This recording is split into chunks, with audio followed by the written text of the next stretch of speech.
Chapter 503 The assassination plan is in motion. Don't forget to check out AHSS. Soon Michael will have a crossover chapters with each MC of my novels ***. Where are you staying? When Michael was about to stand up from his seat, Eve asked. I assume the guild booked a place for us. Forgive these old bones for forgetting. Here, the key to your accommodation. You will be escorted by our guards when we reach outside. Aishan flicked his wrist, taking out a golden card from his space ring that had the words green leaves embossed in beautiful calligraphy. Wonderful, Michael responded with a smile as Even also stood to follow Aishan and the other judges. Instead of leaving, Edith flew to the ground level to meet Noah. Michael noticed Edith but didn't mind her. The last thing he needed was to meddle in Noah's harem. As the judges walked out of the door and stepped into the hall behind the VIP seatings lit brightly with a giant chandelier, they were welcomed by the armed guards of the Aqua Clan. In addition to the Aqua Clan, the guards wearing blue robes stood in a neat line waiting for Eve and Jennifer. Lady Eve. The guards quickly bowed when they saw Eve. There was a hint of shock within their eyes, because they had never seen Eve walk so closer to a guy before. Now I have to find my friend, Michael said. Who? Teacher. Just as Michael was about to answer Eve, Olivia entered the hall from the other side escorted by a couple of armed guards of the Aqua Clan. The Aqua Clan guards didn't let her approach the judges, so she kept waving her hand at Michael. Let her in, Michael signaled to the guards. As soon as the guards stepped away from Olivia's path, she came running toward Michael. Then when she saw Hendrix, she was flustered. Lord Hendrix Gardner.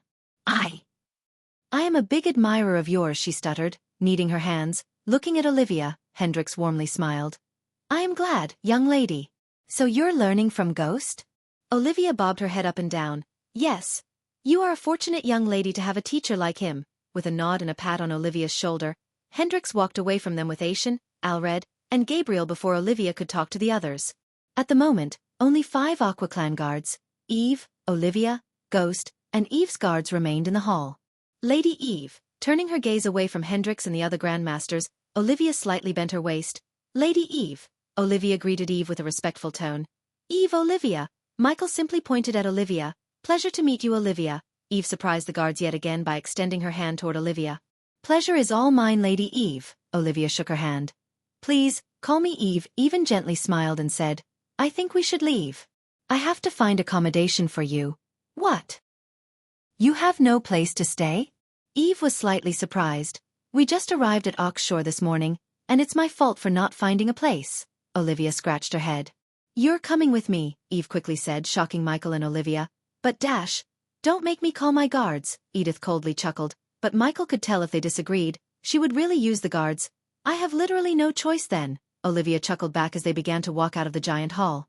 When they stepped outside, the streets were still full of people. Along with the full moon in the sky, the street lights powered with runes and chandelier light peeking through the glass windows lit up the city and gave the city a festive charm. Michael felt the cold breeze brushing past him and noticed a couple of carriages, including Eve's, waiting on the street. You go ahead. I have to wait for my sister. Since Michael had something to do alone, he did not linger around any longer. See you tomorrow then. He nodded before following the armed guards to the brown carriage. As the guards noticed Michael approaching, they opened the carriage door to reveal the red-cushioned interior. Michael stepped into the carriage to see a mini table with various beverages set on it. Additionally, he noticed a golden orb hanging above, lighting the interior. There was nothing else in the carriage besides the table and the orb. Sitting comfortably in the cushioned seat, Michael leaned back. Then, he closed his eyes, focusing on the spy cams in Alpha Guardian Tenulia's warship. Currently, in a brightly lit room, several figures who were dressed fancily stood surrounding a bed on which Tiriana curled up into a ball. Those who were close to her could hear her sob and see her reddened face. Tenulia sat beside Tiriana, brushing her head gently. Tell me what's wrong with her. The moment Tenulia's face turned away from Tiriana, her motherly look transformed into an enraged predator. The rest of them in the room shuddered just by looking at the killing intent in her eyes. Noticing the silence, Tenulia trembled. She's been vomiting blood non-stop and crying in pain. There's definitely something wrong with her. Yet, you idiots found nothing. She snarled at the healers in front of her. We thoroughly examined her and everything she came into contact with Alpha Guardian. But the leading healer, who was a blonde elf in golden robes, shivered while talking and didn't finish his sentence. Incompetent idiots.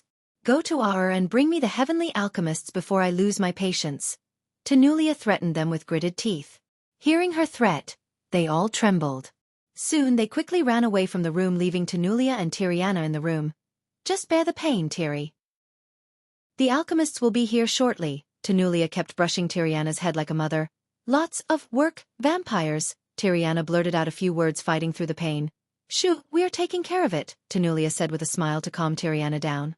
Unfortunately, the outside situation wasn't good at all. The existence of vampires and the news spread across the continent that guardians tried to hide vampires' existence brought a storm down on the guild. Currently, they were facing pressure from every direction. Her team was still investigating who leaked the information about the vampires to the royal news. She suspected Peyton, but she had no proof to back her doubts. As far as Tanulia could tell, Peyton worshipped the guild and stood to gain nothing by abolishing the guild's reputation. Creech. Suddenly, Tanulia heard something from behind. She turned back with lightning-quick speed to see a piece of paper on the ground beneath a stool. She stood up from the bed, walked to the paper and picked it up. Her brows furrowed when her gaze swept across the piece of yellow paper. Then, she put the piece of paper back on the stool and opened the wooden door nearby to leave the room. Sponsored content. Visit Readel. Me for extra chapters. As soon as she stepped out of the room, she made her way to hall, where she saw several guardians and a girl sitting behind a crescent-shaped marble table. Did I receive any packages today? Tanulia asked the silver-haired elf. Yes, Alpha Guardian. We sent the package to the rune masters and waiting for them to finish checking it. Bring me the package now. Tanulia slightly raised her voice as the girl shuddered. Yes, Alpha Guardian. The girl didn't dare to remind the Alpha Guardian of the protocols. Instead, she just bobbed her head, opened the door behind her, and disappeared to bring the package to Tanulia. Several minutes later, the girl returned carrying a wooden box. Everyone leave. Tanulia's voice reverberated in the hall, attracting the guardians' attention. They gawked at each other and the stoic face of Tanulia for a moment before leaving the hall. After they left the hall, Tanulia slowly opened the box to see a parchment and a vial with sparkling silver liquid on crimson-red cloth. Tanulia picked up the parchment. For a few moments, she scanned the parchment and the box with her senses until she found no threats. Only then did she open the parchment. Greetings, Alpha Guardian.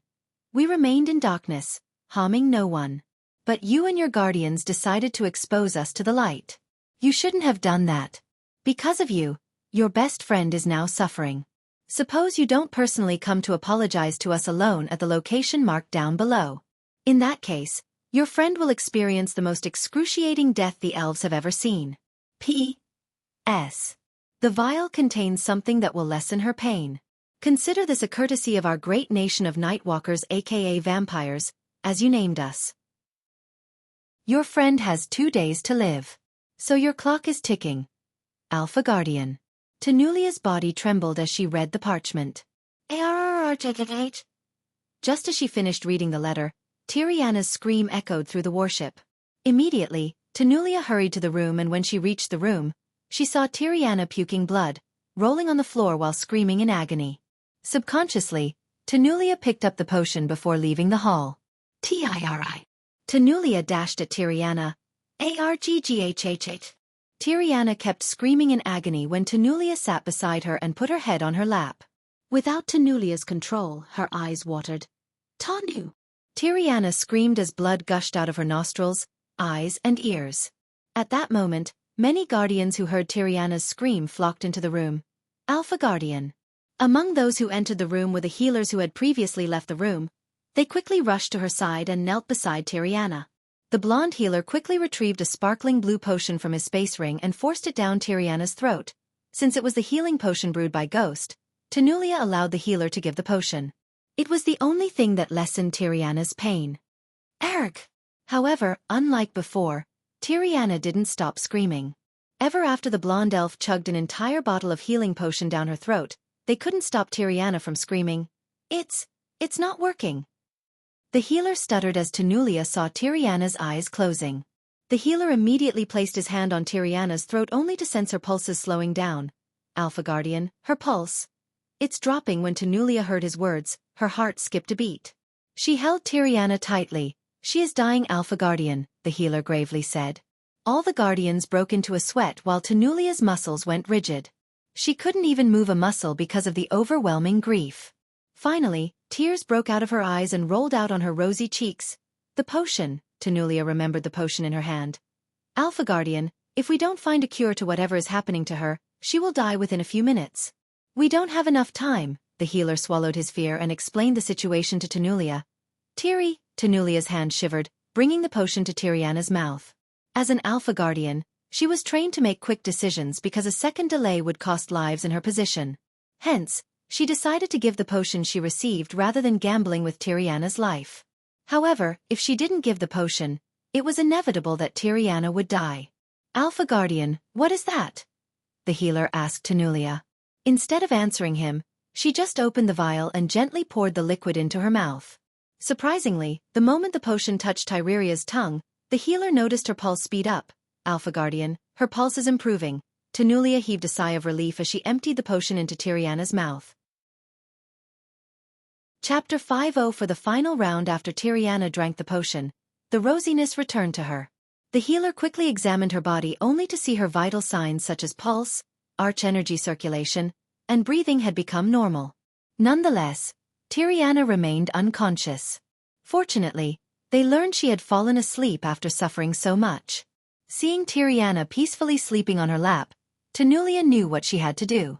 Go set a course to the Maven, Tanulia ordered the Alpha Guardians staring at her. Hearing the order, the Guardians obediently bowed their heads before leaving the room. They were trained to obey orders, not question them. That was why none of them dared to ask why they had to go to Maven, a kingdom in the southern continent. The next day when the sky turned bright, the flourishing city of Oxshore woke up along with the thousands of citizens. Only a few minutes after the first sunray emerged from the horizon, the citizens began to flow through the streets. The place within the city, which was most crowded and lively today, was the arena. Since today was the grand finale for the individual competition, the number of people flocking to the arena doubled. As time elapsed, the entrance doors of the guild slowly opened as the sun rose. Immediately, the mass of people outside began flooding in like tides. Noah entered through the participants' entrance as yesterday, and walked until he arrived at the ground scattered with jade tables. He lifted his eyes and looked around, only to find that Leylon and Jennifer had actually arrived earlier than him. Besides the two of them, several competitors passed the 2 rounds of the competition yesterday. The group of alchemists were conversing and smiling with one another. When Noah arrived, everyone, who appeared to be discussing something softly, suddenly lowered their voices significantly. Yesterday Noah shocked everyone with his skills. In their minds, he was the leading horse to win the competition. Master Noah, you are quite early, Jennifer greeted Noah and strolled towards her place as Noah walked by her side. And you're earlier than me. Noah did not like her attitude when they first met. She belonged to the Voldegard family, which even his teacher told him to mess with. Besides, she was also Grandmaster Alred's disciple. Hence, Noah did not appear to be too cold. He just smiled back and greeted casually. Did you rest well, Master Noah? We all need to be in our peak state, Jennifer softly asked. Of course, Noah nodded. However, he did not rest as she thought. He was busy surveying the arena, the place where Hendrik stayed, and the guild studying all the ways one could try to assassinate Hendrix. According to Asian, the chances of assassinating Hendrix would go to near 0 after he leaves Azair. Hence, if one wanted to kill Hendrix, one had to try when he was in the arena. Don't hold back anything, Noah. Because I want, Lu Ling walked over to Noah only to challenge him. Looking at Leyland's smug face, Noah just responded with a smile. I'll have it no other way. On the VIP seatings, the judges and a group of elders and nobles gradually settled into their seats. When Noah looked over at them, Hendrix gave him a friendly smile. Noah's gaze swept across the VIP seats to find Edith waving at him while sitting behind Ghost in his usual black robes. Noah also noticed Eve, Jennifer's elder sister, conversing with Ghost like never before. Surprisingly, another green-haired girl sat beside Eve and Noah knew her. She was Ghost's disciple, Olivia Palmer. Recently his elder auntie told Noah that she had arranged for him a marriage to her friend's daughter. According to her, that marriage would further strengthen the Winston family. Since political marriages were pretty standard in this world, Noah didn't mind as long as the girl was okay with the marriage. Noah had no idea that girl was none other than Olivia. As time slowly flowed by, more and more competitors flooded into the open ground. Finally, all the competitors who had entered the ground went to the jade table they used yesterday. The alchemists who remained in the arena were the cream of the crop. Otherwise, they wouldn't have reached the final round. Reaching the final round would alone open many doors of opportunities for them as well as get them into the Alchemy Guild. Still, every single one of them wanted to win the competition and know the rewards for winning. When the bright sun was high in the sky, the seats had all filled with countless crowds. Clang! In an instant, a clear bell sound resonated through the open ground for a long time. The moment the bell sounded, Noah, who had his eyes tightly closed, opened them. He took a deep breath, calming his nerves before raising his head to look at the VIP seatings. "Ladies and gentlemen," Hendrix spoke to the crowd on the high platform as his light gaze swept through the entire place. Instantly, the people stopped their ruckus and turned their focus to him. Today will be the last and final day of the individual competition. The finale will decide the victor. You all put so much effort and hardwood to reach this stage. There is only one obstacle standing in your way. I wish you all the best. According to Asian, Hendrix would stay 2 more days until the end of the group alchemy competition. Then, although Michael had better things to do, he could spend a day or two with Olivia, who longed for Michael's support. Moreover, she wanted him to witness her students in action. When Hendrix's voice fell, the crowd exploded into a thunderous roar, screaming as loud as they could in excitement. Noah rubbed his ears as they became numb by the deafening sound. He turned his head around to see Jennifer and Leylon calmly looking around the crowd. The latter, however, had a cold smile on his face. "This is my moment," Leylon snickered. He had been training for the competition for a long time. For him, failure wasn't an option. No matter what, he had to make his teacher proud. Clap! The thunderous clap echoed through the arena, instantaneously canceling all the noise. When the arena became silent, Hendrix began to explain about the final round. "Unlike the previous 2 rounds, we won't provide you with any ingredient or formula. In other words, you must successfully brew a potion or concoct a pill of your choice to the best of your ability in under an hour. The alchemist who refined the pill or potion with high purity and gets the most votes from the judges will be crowned as the winner." Sponsored content. Visit Me for extra chapters. When the competitors in the arena heard Hendrix's clear voice, many felt excited, except for some who did not prepare any suitable formulas or had sufficient ingredients. If they failed, they only had to blame themselves for being careless and not prepared. As Noah's gaze swept all around him, he noticed Leyland's bright face. The latter was grinning, while Jennifer remained with her head held high as though she had absolute confidence in her formula and ability to refine something with a high purity level and miraculous effect. In the VIP seatings, Michael frowned slightly. To him, the round seemed yet again unfair. Among the competitors, some were 2-star alchemists and some were 3-star alchemists. Surprisingly, there were no 4-star alchemists among them as the few who competed were eliminated yesterday. So naturally, 3-star alchemists could refine a pill or a potion with a higher purity level than the 2-star alchemists. The ability to refine purer products what made them 3 stars in the first place. Hence, when asked to brew a potion or concoct a pill, whatever the 3-star alchemist makes would have a higher purity rate than a pill or potion made by a 2-star alchemist. In other words, the 2-star alchemists stood no chance against the 3-star alchemists. Remember, purity isn't the sole determinant in the final. Whatever you make should impress the judges and get their votes. Keep that in mind. As though Hendrix had sensed Michael's thoughts, he reminded the competitors. His words gave some comfort and courage to the 2-star alchemists. Since everyone is already familiar with the examination rules, Hendrix slowly raised his hand and abruptly waved it down on the high platform. A faint sound reverberated throughout the entire place. "The final round will now begin." Just like before, the ghostly giant hourglass materialized in the air as the competitors immediately took out everything they needed from their space ring. From the audience seats, countless gazes stared intently at the over 100 competitors on the open ground below, waiting for their splendid performance today. After Hendrix went to sit on his chair, the trio in the center did not do anything. Instead, they coincidentally remained silent and mused with a frown, recalling everything they needed to know about the potion they were going to make. The silence persisted for nearly 10 minutes before Jennifer and Leylon took out their cauldron and a set of ingredients from their space ring.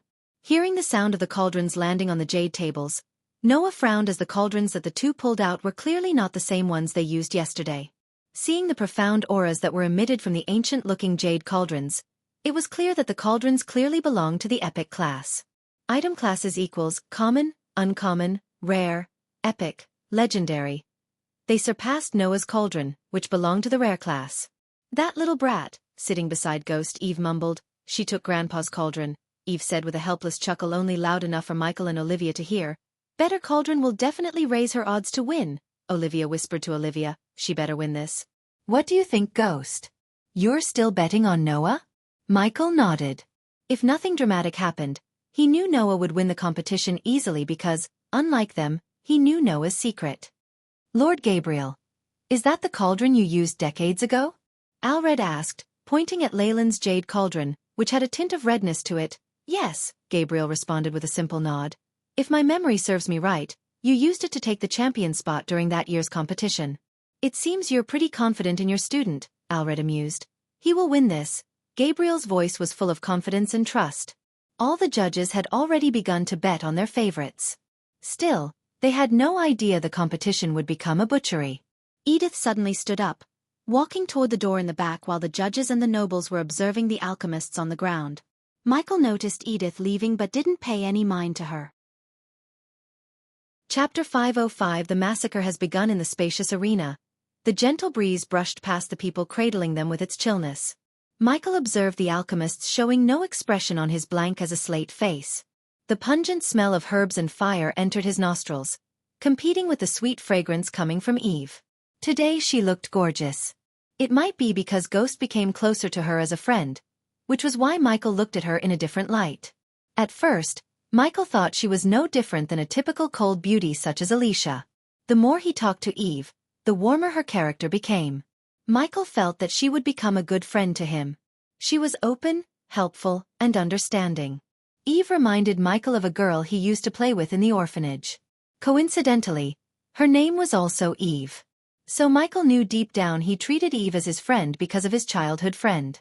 Host, Michael. Cultivation level, soul refining stage, level 2 experience points, 0/900, 000 badass points, 310, 000 skills and spells, Wind Blast, LVL 6 responsive shield, LVL 8 environment scanning, LVL 6 ignitia, LVL 8 lightning dash, LVL 6 energy devour, LVL 2 soul eater, LVL 1 death range, LVL 3 eyes of darkness, normal. Can sense the cultivation level of others. Eyes of darkness, Lucifer. Can sense the cultivation level of others, can see through illusions. Cloud of darkness, Lucifer, weak. Willed enemies will lose their courage completely and surrender.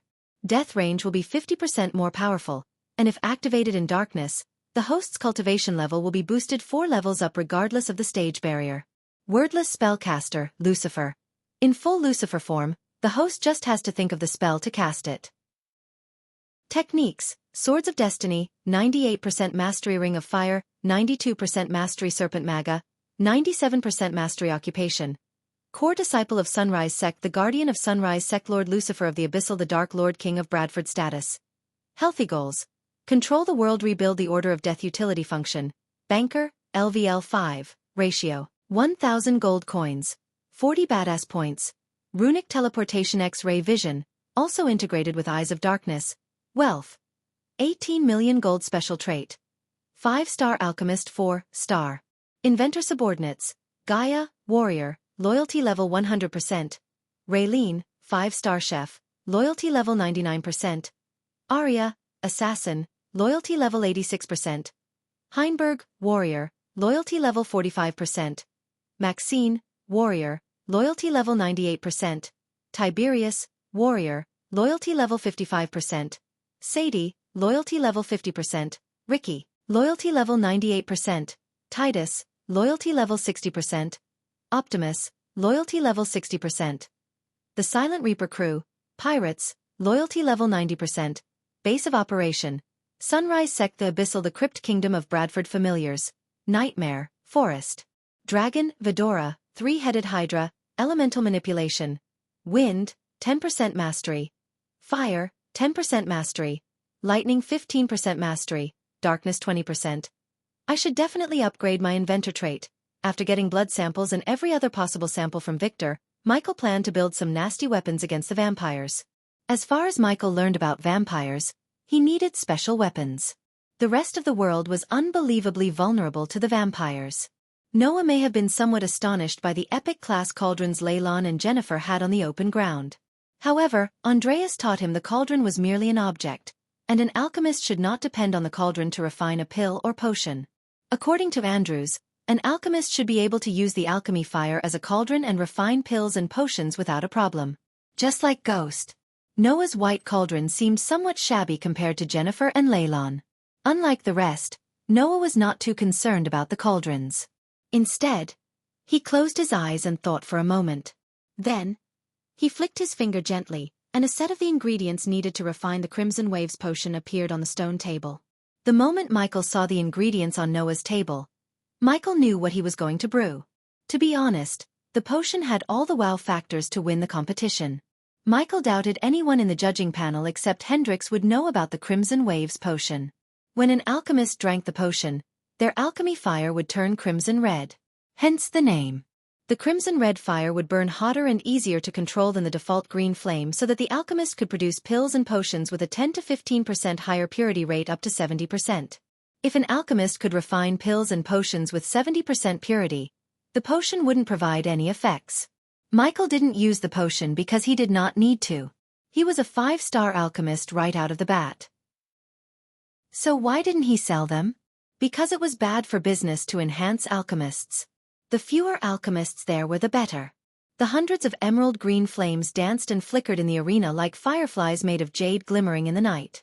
The flames swayed with the wind chaotically with no direction in their mind until Michael conjured his heaven's flame. Even after seeing it several times, Noah's sparkling blue flames drew everyone's attention. Like a king among mortals, the blue flames overshadowed the green flames with its luster. Heaven's flame. How lucky that young man is to get a primordial flame. Sponsored content. Visit Readel. Me for extra chapters. Alred threw a covetous look at Noah's flame. The old man's eyes were green with envy. Indeed he is lucky. He would have become a target of many if the primordial fire could be stolen. Weirdly, Adovan eyed Gabriel a second before replying to Asian. On the other hand, Jennifer had 25 ingredients on her table, whereas Leylon had a whooping 30. They began to put the ingredients one by one into the cauldron under the gazes of thousands of spectators. Meanwhile, some of the alchemists on the ground had already wholly refined all of the ingredients. Additionally, they started to prepare for the next step. The trio in the center ignored those participants and was totally focused on extracting the essence from each ingredient they put inside the cauldron. Unlike in the previous 2 rounds, small beads of sweat appeared on their forehead, trickling down their nose to the ground. Yet, they did not bother to wipe it off as they continued to focus on controlling the flame and extracting the essence. Then 10 minutes later, Noah carefully placed the last ingredient. Finally, the first essence bead, glowing in light pink, emerged from Noah's cauldron. Seeing that the extracting process was this smooth, Noah heaved a long sigh of relief. He turned his head and looked around.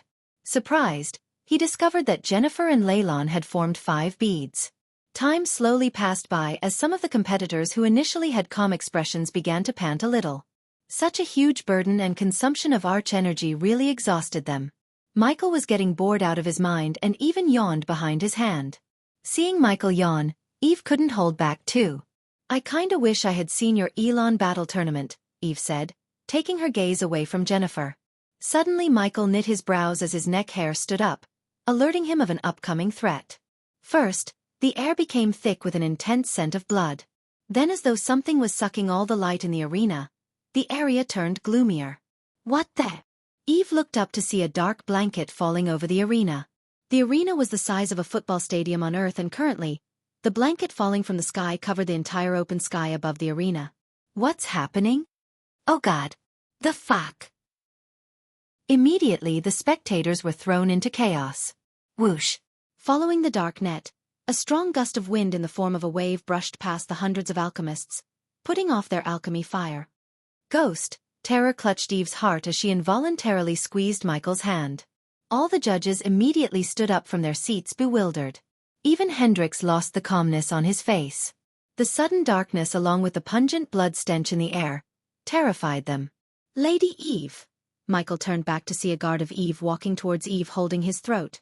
In the dim, gloomy light, they saw blood gushing through his fingers. H. Another scream quickly echoed through the arena. Thud.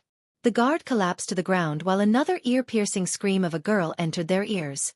When they looked in the scream's direction, they all saw a mist of red smoke among the spectators. Soon after, they saw several other bloody veils of mist appear all over the spectators' stand.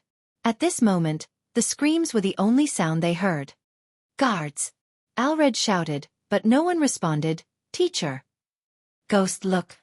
Olivia stuttered, and when they looked at where she was pointing, they saw the guard who collapsed to the ground, moving. The guard laid down his face against the floor and slowly moved his limbs. His lips made sickening, crunching sounds as he finally stood up on his feet. "Guard." Eve spoke in a muffled voice and frowned, looking at the blood oozing down from the wound on his neck. When Michael looked closer at the injury, he confirmed his suspicion and took a step back. When the guard leaped at Alred, Olivia screamed in shock. "Jurada!" The guard ripped off a huge chunk of meat from Alred's neck in a blink of an eye. The blood sprayed from Alred's neck to Aishan and Gabriel's faces. The warm blood brought Gabriel from his shock. "Holy blast!" Gabriel immediately reacted by sending a golden plasma beam at the guard. Pulch! The beam shot right through the guard's chest, forming a huge smoking hole in his chest. However, it didn't stop the guard from taking another bite at Alred, who was clenching his neck in agony. Holy blast! Gabriel sent another plasma beam vaporizing the guard's head. Meanwhile, the spectators were in chaos as they attempted to flee the arena but turned into a bloody mess one by one. Alred! Aishan came out of his shock. Everything happened so quickly that only Gabriel was able to react in time. But unfortunately, even he was late, as the god had already taken a huge chunk of Alred's throat with a single bite. Immediately a sparkling blue healing potion appeared in Aishan's hand. Lifting Alred's head, Aishan chugged the potion down his throat, but unfortunately, the wound on his throat didn't close up. "Welcome to the party." Out of the blue, a voice drenched in an evil aura reverberated in the arena. The cold, high, clear voice sent shivers through everyone's spines. A few seconds after the voice emerged, a dark figure clouded in a red mist appeared in the air right above Noah, Jennifer, and Leyland's center stage. Chapter 506 The Elder Vampire. A red mist completely clouded the figure. The fog was no different than Michael's cloud of darkness. Only the cloud enveloping the figure was dark crimson red. The stench of blood in the air doubled after the figure appeared. The strong scent nauseated Michael, and he was no stranger to the smell of blood. Involuntarily, Olivia stepped closer to Michael as the judges stared at the figure shivering in the air. They waited for the guards but to no avail. "Where are the guards?" Olivia whispered.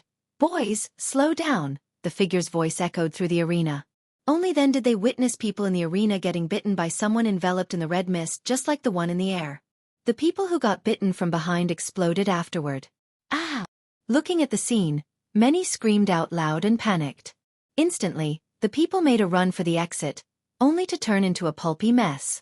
Michael noticed hundreds of vampires sucking the people's necks and turning them into a bloody mist.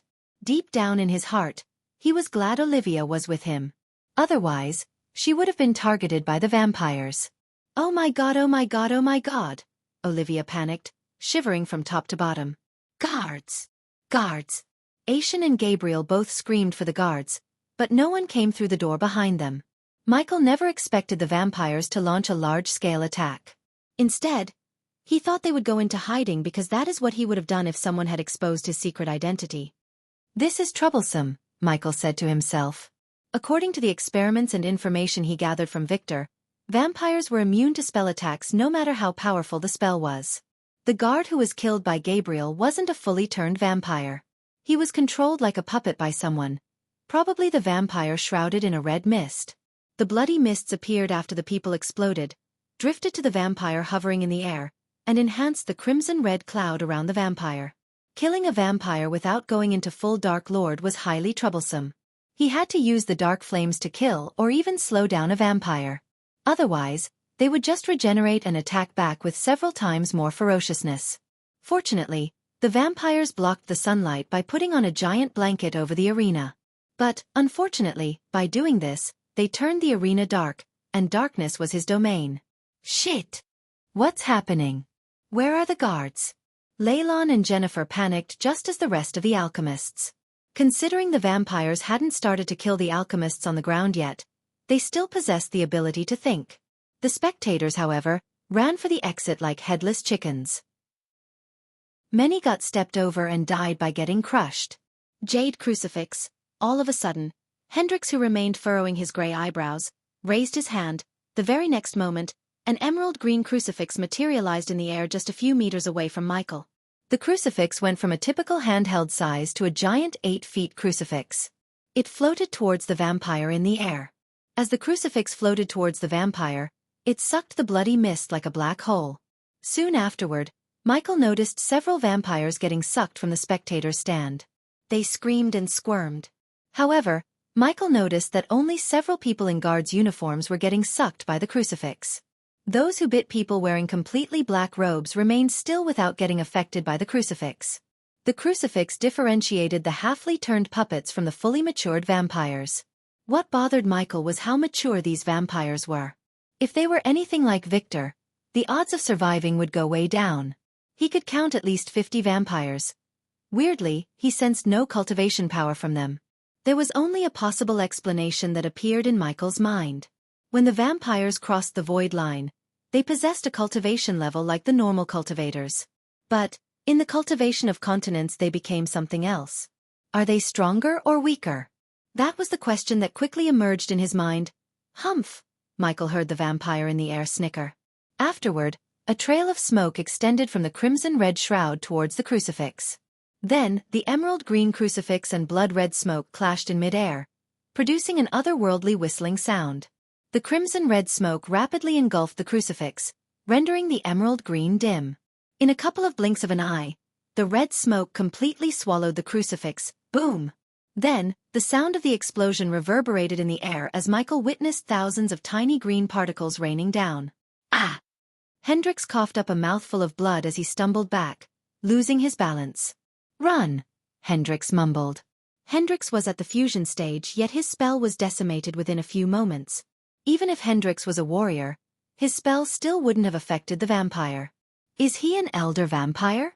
Michael asked himself, recalling Victor's words about the elder vampires, who were the most powerful pure-blooded vampires. But, of course, Victor had no idea there were more powerful classes of vampires above the elder vampires. Gabriel didn't even dare to cast a spell because he was at the core strengthening stage and he knew how powerful Hendrix was. So Gabriel knew if Hendrix stood no chance, neither would he. Hence, Gabriel turned back and rushed towards the door to escape. What's the rush, Lord Gabriel? The vampire's high-pitched clear voice rang in their heads as a cloud of smoke shot out from the vampire and covered the door. Holy blast! Gabriel raised his hand, sending the golden plasma blast at the cloud. To his shock, the plasma blast shattered into millions of golden dots when it clashed with the cloud. Lord Hendrix! Hearing Aishan's shout, Michael turned his head from Gabriel to Aishan and saw Hendrix floating towards the vampire. His old body was stiff as though he was paralyzed. He didn't even move a muscle. Does he have something to do with the ambush? Michael asked himself, looking at Gabriel, who was currently trying to get through the red smoke blocking the door. Despite the chaos and mayhem, Michael remained calm. On top of his training to stay calm despite the situation, the darkness soothed his mind and soul. He cancelled out all the screams of the people and focused on how to escape the arena without revealing his full power. Furthermore, he hoped the vampire's aim was to massacre people and issue the world a warning. Rather than targeting anyone specifically, anyone such as the Dark Lord who orchestrated their destruction of secrecy. Jennifer, Eve tried to move forward, but Michael quickly grabbed her hand. Sponsored content, visit Riedel. Me for extra chapters. Stay still. Don't give him a reason to attack you. Noah will protect her, Michael whispered coldly to Eve. The seriousness and authority in his voice rendered Eve speechless. She wanted to disagree, but she simply couldn't. Michael didn't know about Leylon, but he was certain Noah would protect Jennifer. Meanwhile, Alicia and Norvin leaped onto the ground, reaching Noah. Ghosty dragged Dash with his eyes turning red. Aishan raised his hand to cast a spell. Before he could finish casting, a puff of smoke shot out from the vampire like an arrow and blasted Aishan to the wall. In mid-air, the shroud enveloping the vampire slowly opened up, vaguely revealing a bloated short man. Through the opening, Michael saw the man opening his mouth as a meter-long tongue resembling a tentacle came out to lick Hendrix. Still, Hendrix didn't even move a muscle. Instead, he looked like a T-pose statue while being licked by the vampire. The tongue gradually coiled around Hendrix's neck, clenching Hendrix's throat little by little. "Leave him alone." Suddenly, Noah's shot echoed through the arena. Then, everyone saw a bright beam of light shoot out of Noah's body to straight up at the vampire. The bright beam had a tint of blue as heaven's flame coiled around the beam. As per Michael's knowledge, the primordial flames were one of the weaknesses of a vampire. Ever since he used dark flames on Victor, Michael wondered whether the other primordial flames would have the same effect or not. His curiosity ended when Noah's flame cut straight through the bloody mist enveloping the vampire, cutting the tongue around Hendrix's neck. Immediately Alicia leaped into the air, catching Hendrix in her arms. "Arg!" the vampire cried, but it sounded more pissed off rather than hurt. When the vampire growled, all his underlings stopped killing the spectators and leaped onto the ground. "Boys, kill them," the vampire coldly ordered the underlings. Michael had a feeling the vampire was looking at the VIP seatings. His feeling was confirmed when a few vampires leaped from the ground to their VIP seatings. "Thank you, Noah," Michael cursed Noah in his mind. There was a possibility that the vampire was targeting only Hendrix and would have left the arena after killing Hendrix. By attacking the vampire with Heaven's Flame, Noah pissed it off.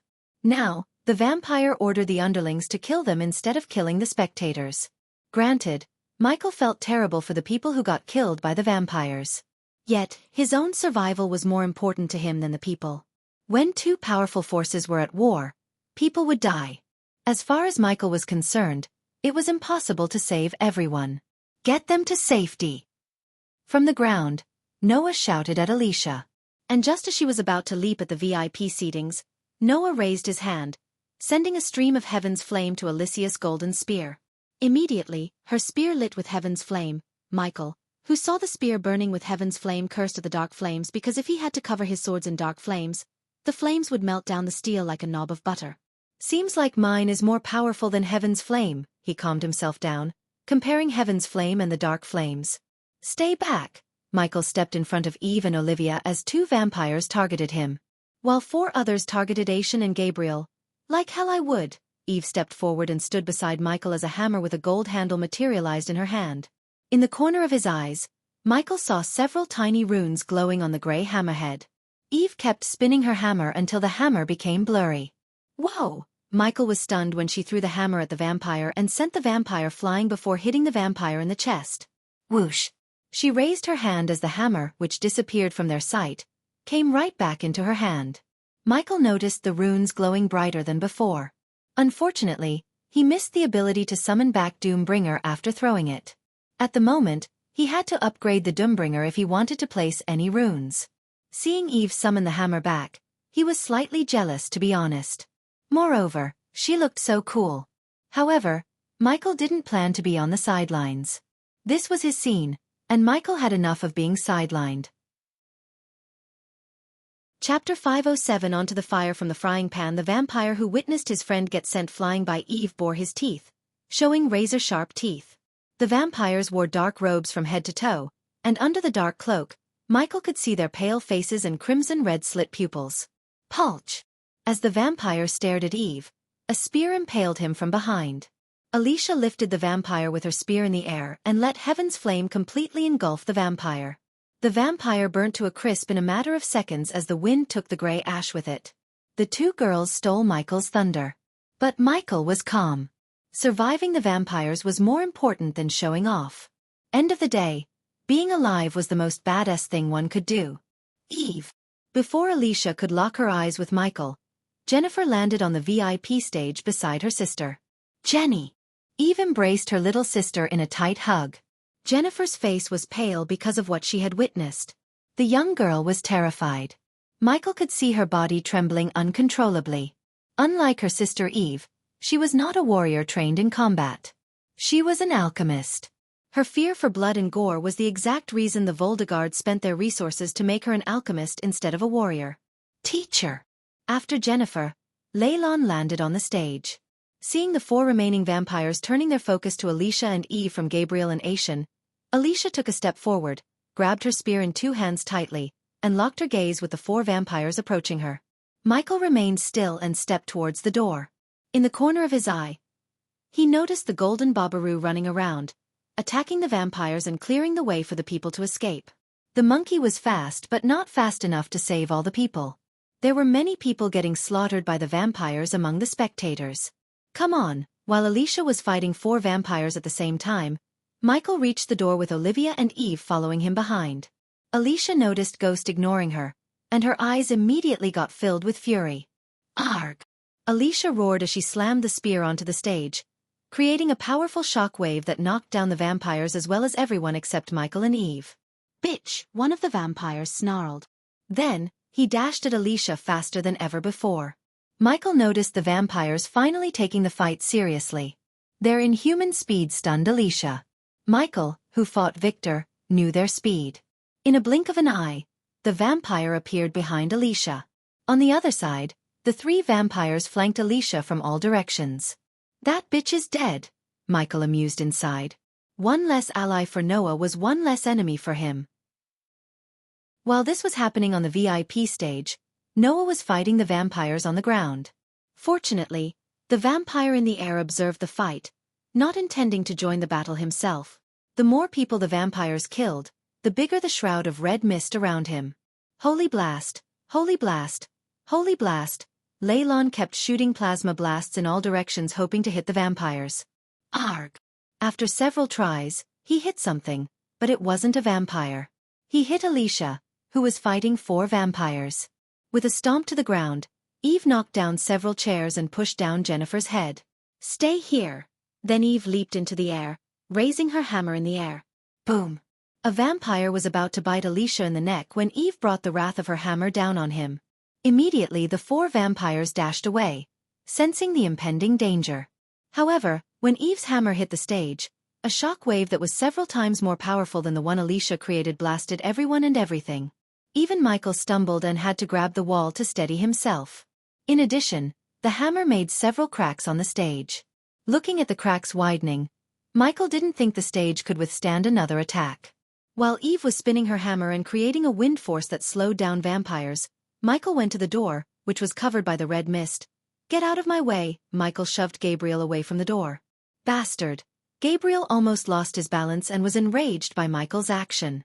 Paying no mind to Gabriel, Michael placed his hand on the smoke. Michael felt a suction force as he put his hand through the mist. Michael conjured the dark flames inside the smoke. Crack! The red smoke faded away as soon as the dark flames appeared in his hand, revealing the door. Bang! Michael kicked open the door to see several dark-robed vampires feasting on Eve's guards. At that moment, they all glared at Michael, blood oozing down their mouths. For a moment, Michael remained still at the doorway, pondering whether he should exit through the hall with 20 vampires or through the open ground where a powerful vampire at. We can't fight them for long, Eve said to Alicia while swinging her hammer around her to keep the vampires from taking a bite off her. Since Michael opened the door, Aishan prepared to drag Alred's lifeless body with him to the door. Shit! Leylon cursed when he saw the 20 vampires standing in line across the hall from one end to another. The marble floor and walls were tainted with splashes of red. The sickening sight of bodies with eyes still opened lying around nauseated Leylon. His face immediately turned green. You doomed us. Gabriel didn't fail to take a shot at Michael as he took a step back from the door. You want to go that way, be my guest, Michael coldly said before stepping into the hall. Compared to the countless underling vampires and an elder vampire, battling the 20 vampires in the hall seemed a better choice. Unlike Noah, Michael didn't wish to reveal he had primordial flames. Several meters away from Michael, Eve slammed her hammer on the last vampire's chest. Grr! Sponsored content. Visit Readel. Me for extra chapters. The vampire growled in pain, but before it could dash at Eve, Alicia stabbed the vampire from behind with the heaven flames-covered spear. Killing the last vampire on the stage gave them all leeway to enter the hall. For some reason, the elder vampire did not mind them entering the hall. Michael had a bad feeling about the elder vampire's calmness. Yet, he was not planning to decode its plan. Instead, his highest priority was to get the hell out of the arena without revealing his identity as the Dark Lord. Looking at Michael entering the hall, Olivia followed him behind. Then, Eve, Jennifer, and Aishan dragging Alred's lifeless body, entered the hall. Lastly, after pondering their options, Gabriel and Leylon followed them inside the hall. Eve!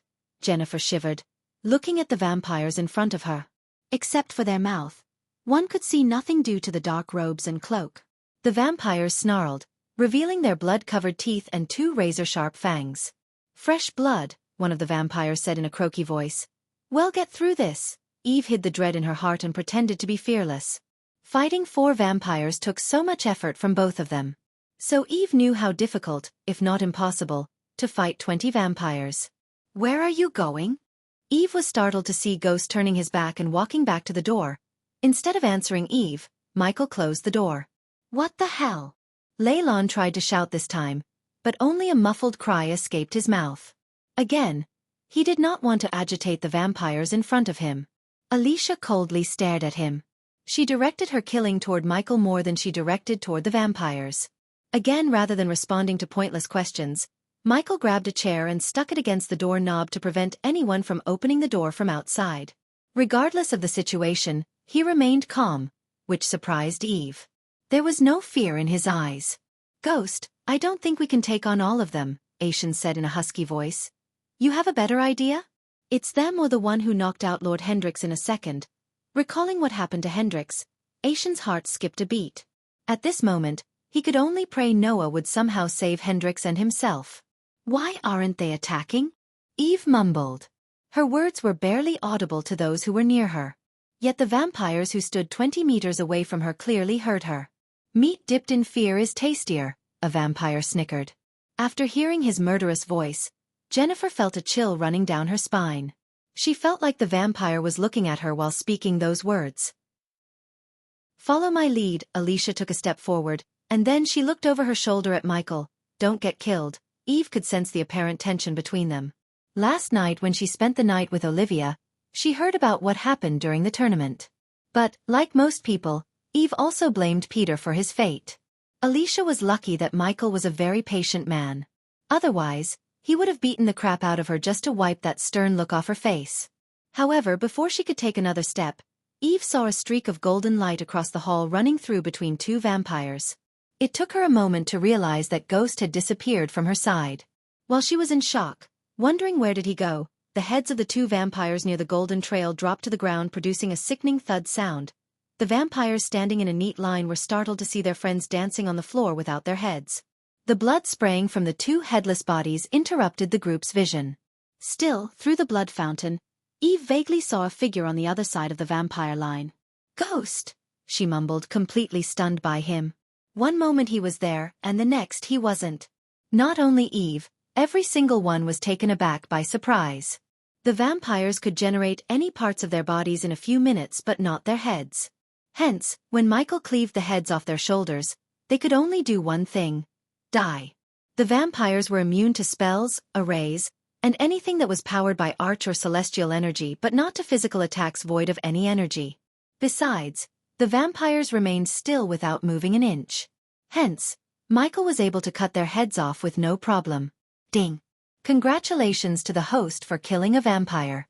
The reward is 100,000 experience points and 3,000 badass points. Ding! Congratulations to the host for killing a vampire. The reward is 100,000 experience points and 3,000 badass points. All the vampires turned around to see Michael staring at them with his 2 black swords in his hands.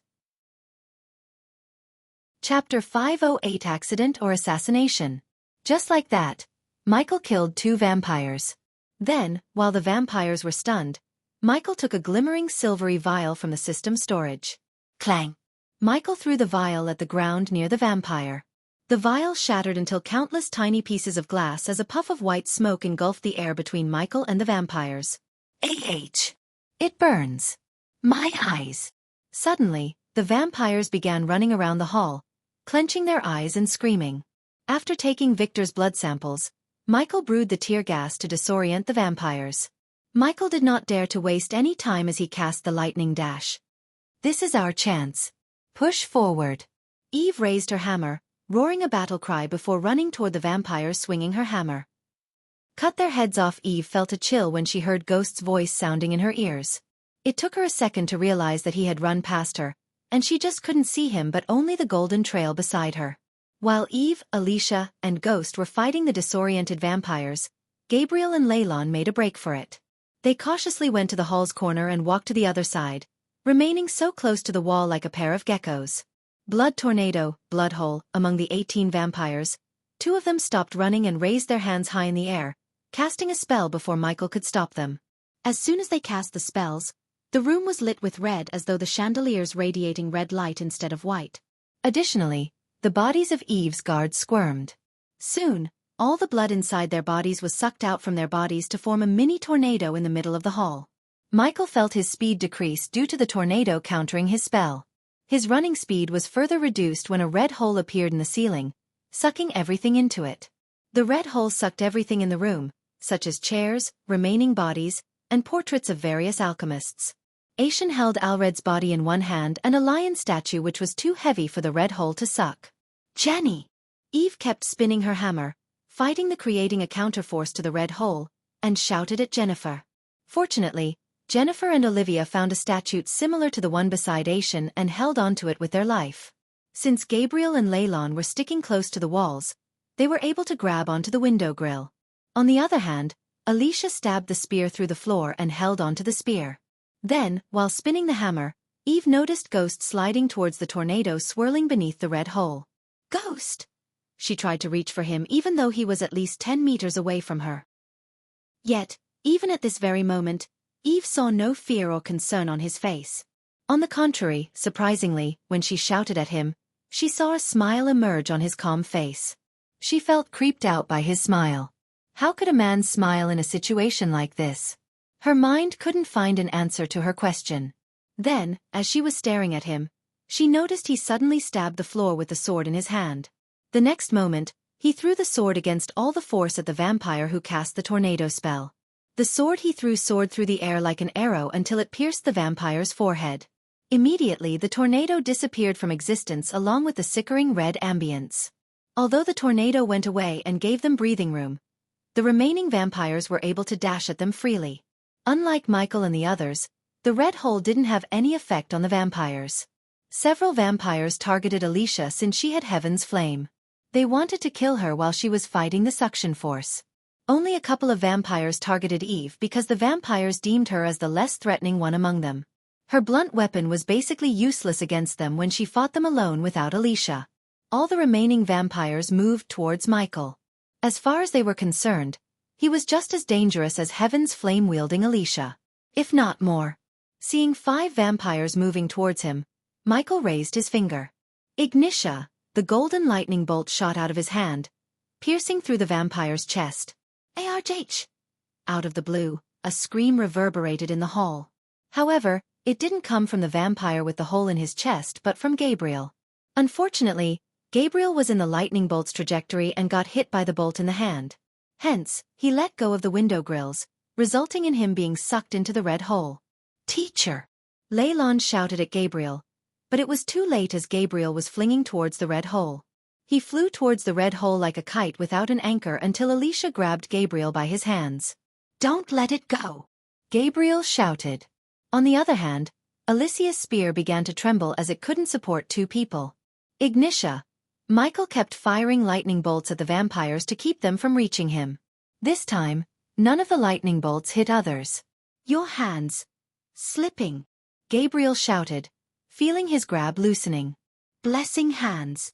Suddenly, a giant golden ghostly hand flicked Gabriel with enough force to send him flying onto the other side. I got you in the midway.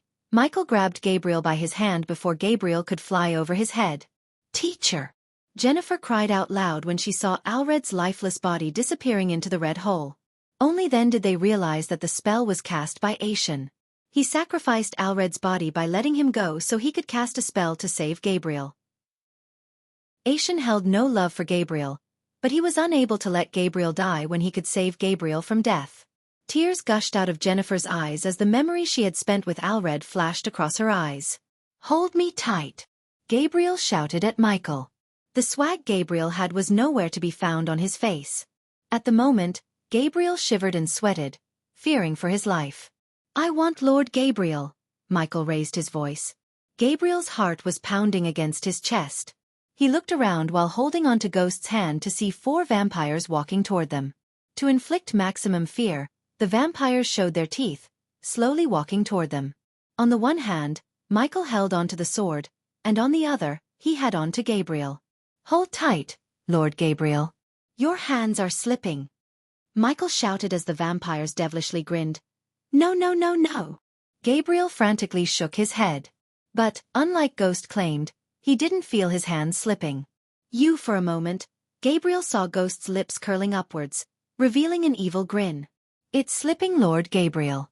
I can't hold much longer." The grin instantly disappeared from his face. "No!" Gabriel shouted as Michael let go of his hands.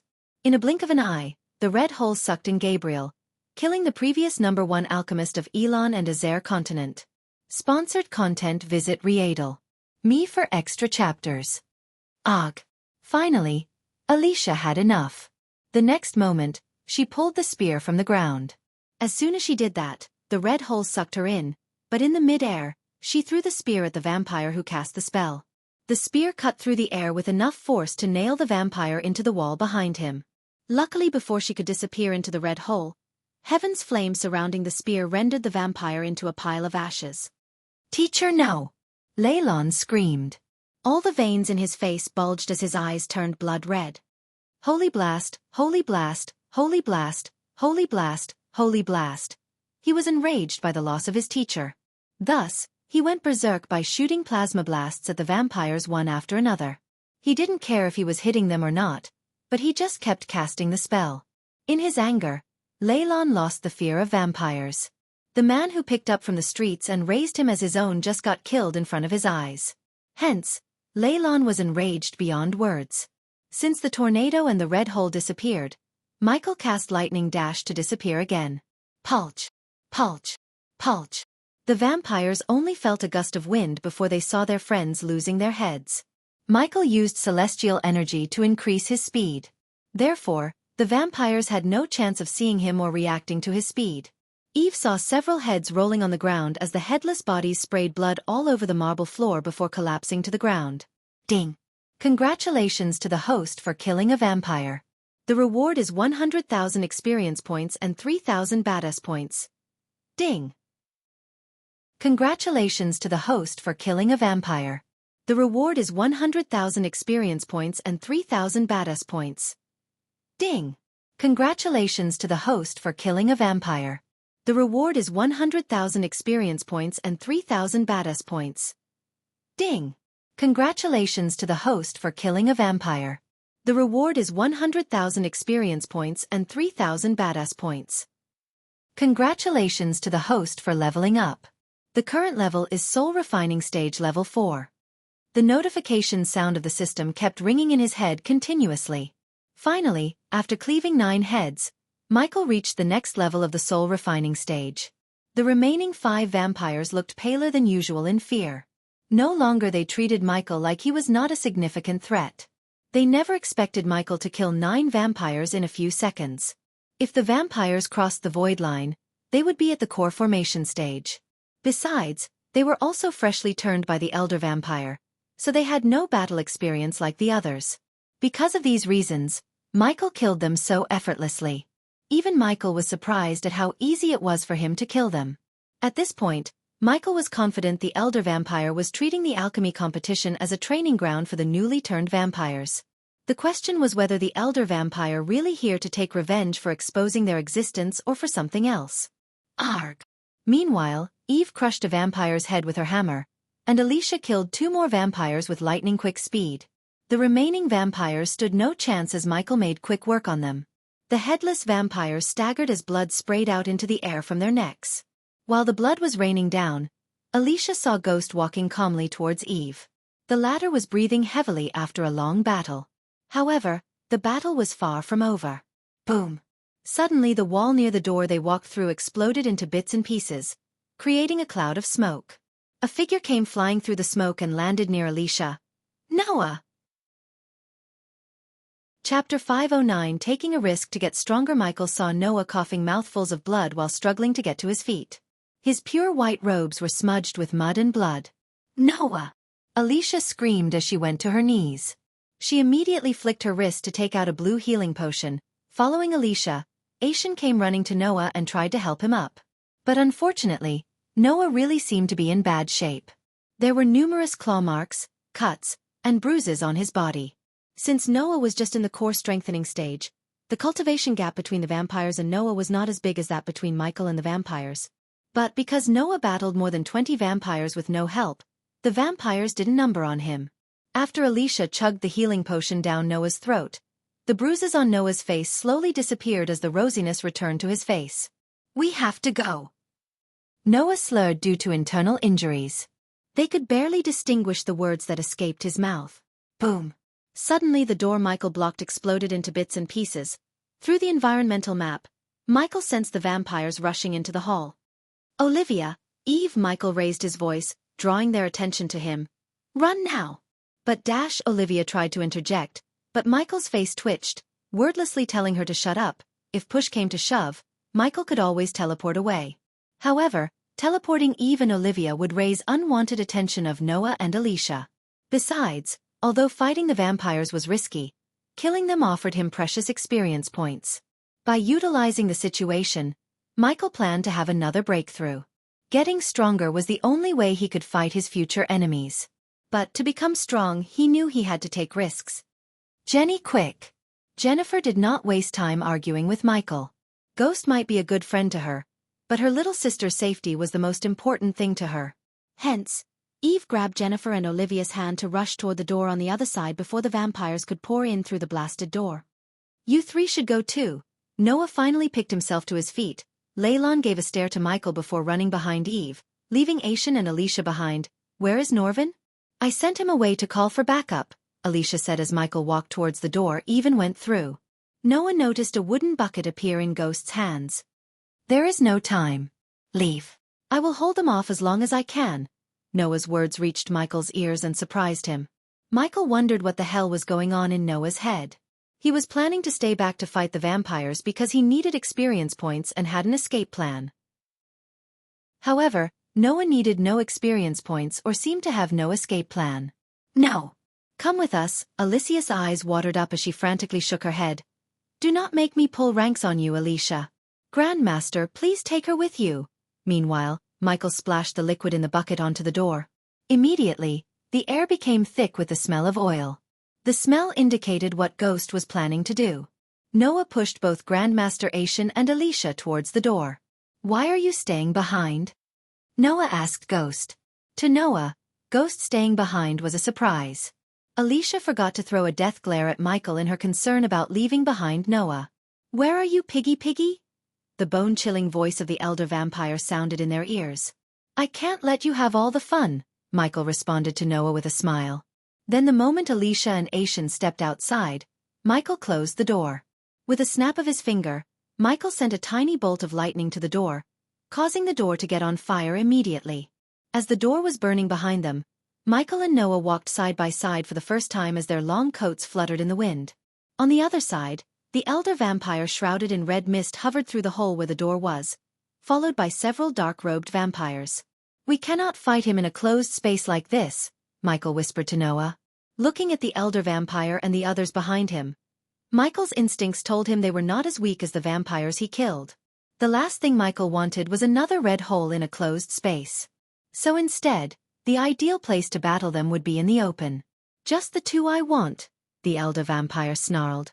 Unfortunately, because of the shroud of mist around him, Noah couldn't see the elder vampire behind. However, Michael was able to because of his X-ray vision. Thus, Michael saw the elder vampire raise his hand. And the moment Michael saw the vampire snap his fingers, the entire hall trembled. Boom! The hall exploded from within. Soon, the building crumbled down. Lightning dash. Michael immediately cast the spell to escape the hall. From outside, one could see the entire northern side of the arena collapse to the ground. The crumbling building hit the ground, producing a dust storm. Because of the dark blanket on the arena, the scene looked eerie. Many alchemists lay on the open ground without moving a muscle. Their green robes were drenched in their own blood. Other than the green robes, the only commonality they had between them was the bite mark on their necks. Those who were lucky escaped the arena while Noah was fighting them. Still, almost 60% of the people died at the hands of the vampires. The smell of blood stench in the air was evident from this gruesome massacre. The casualty rate of the alchemists was much higher than the spectators. Only a handful of the alchemists who participated in the final round escaped the arena. The rest were on the ground, dead. Almost 90% of the most talented alchemists of Elon and Azair died in the battle. At that moment, among the bodies, 2 bodies moved. Shit! Michael cursed as he picked himself up from the ground. He pushed himself to the limit by using celestial energy. Otherwise, he would have been crushed by the building. He still couldn't believe the elder vampire brought down the hall with a single snap of his finger. Michael picked himself up as he growled and saw the arena in ruins. The VIP seating and the hall north side of the arena were gone. Arg! Michael heard a growl as he turned aside to see Noah. Just like him, Noah also pushed himself to escape the collapsing building. However, considering Noah wasn't a soul refining stage cultivator, he couldn't use celestial energy to power up his spells. That was why Noah had bruises and cuts, unlike Michael.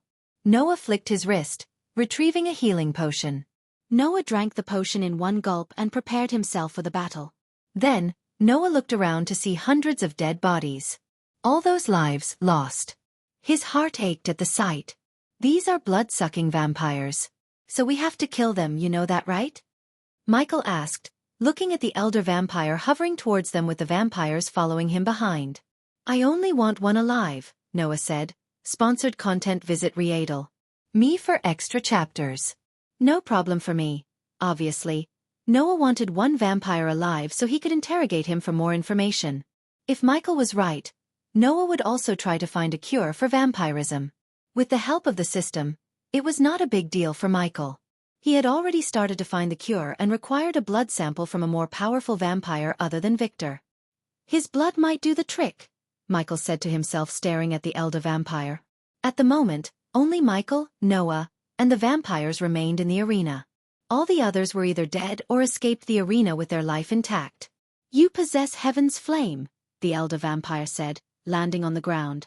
You massacred my freshlings. The elder vampire turned his gaze from Noah to Michael. I wonder what kind of vampires you two would become. The elder vampire's voice sounded colder. When I turn you both. As soon as these words escaped the elder vampire's mouth, the 30 vampires behind him dashed at Michael and Noah before they could even blink an eye. Lightning dash, void step. Michael dashed at the vampires, leaving a golden trail, while Noah left blurry after images. Clang, clang. The sound of metals clashing emerged in the ground, but unlike one would expect, the sound produced by Michael and Noah's sword hitting the vampires' necks. Michael was surprised as his sword didn't cut through the vampire like before. Instead, he felt like he had hit a stone. Only then did he realize the red mist covering the vampire's neck. Die! The vampire violently swung his fist at Michael, but he quickly leaped back. On the other hand, Noah was also surprised by the protective mist around their necks. Blood beam! Before Michael could bat an eye, the vampire fired a red beam at him. Out of the blue, the translucent responsive shield popped up and absorbed the beam, protecting Michael. The vampire was surprised but kept firing beam after another without a break. Suddenly Michael's neck air stood up as another vampire leaped at him simultaneously from behind, left and right. Noah's situation was no different than Michael's. In fact, Noah was in worse condition as more vampires targeted him because of Heaven's Flame. The responsive shield could protect him from attack spells but not physical attacks. Therefore, Michael immediately cast the Ring of Fire to burn the vampires flanking him. Motherfucker! Ah! The scorching hot flame appeared around Michael in a perfect circle, instantly burning the 4 vampires within a 3-meter radius. The flames continued to send waves of flames in all directions, preventing the other vampires from getting close to Michael, and burning the vampires inside the circle more and more. Granted, the vampires had inhuman regeneration. Still, injuries and burn wounds hurt them like hell. Luckily for the vampires, Michael still didn't use the dark flames. Otherwise, the Ring of Fire would have turned the vampires into piles of ashes. Arg! Suddenly a vampire roared as he smashed the stage Noah stood on during the competition. Bang! Bang! Bang! A couple of vampires joined the vampire in breaking the platform. Meanwhile, the others kept Michael and Noah busy. They swarmed the 2 of them from all directions. They kept smashing the platform until the platform cracked open. Then, after cracking open the marble platform, the vampires ripped apart a huge 10-meter-long marble slab. Boom! Shit! Michael only saw a blue before he was sent flying by the marble pillar. In mid-air, He coughed up blood as the APD immediately sent a healing potion into his bloodstream to heal his body. The vampires swung the marble pillar again as fast as they could and swatted Noah like a bug. The next moment, Noah's body violently screeched through the ground, creating a clear trail. Chapter 5 10 Gods in Action. The vampires split the marble pole into two. Some vampires grabbed one hand and ran to Noah while the others leaped into the air above Michael. Fuck! Michael saw the vampires bringing down the marble pillar to crush him like a bug. Lightning dash! Immediately Michael dashed out of the way. Boom! When the vampires brought down the pillar, the shock wave created a mini explosion and a dust storm around the area where Michael was a moment ago. Meanwhile, on the other side, the vampires treated the heavy marble pole like a wooden club and tried to smash Noah. Light blast!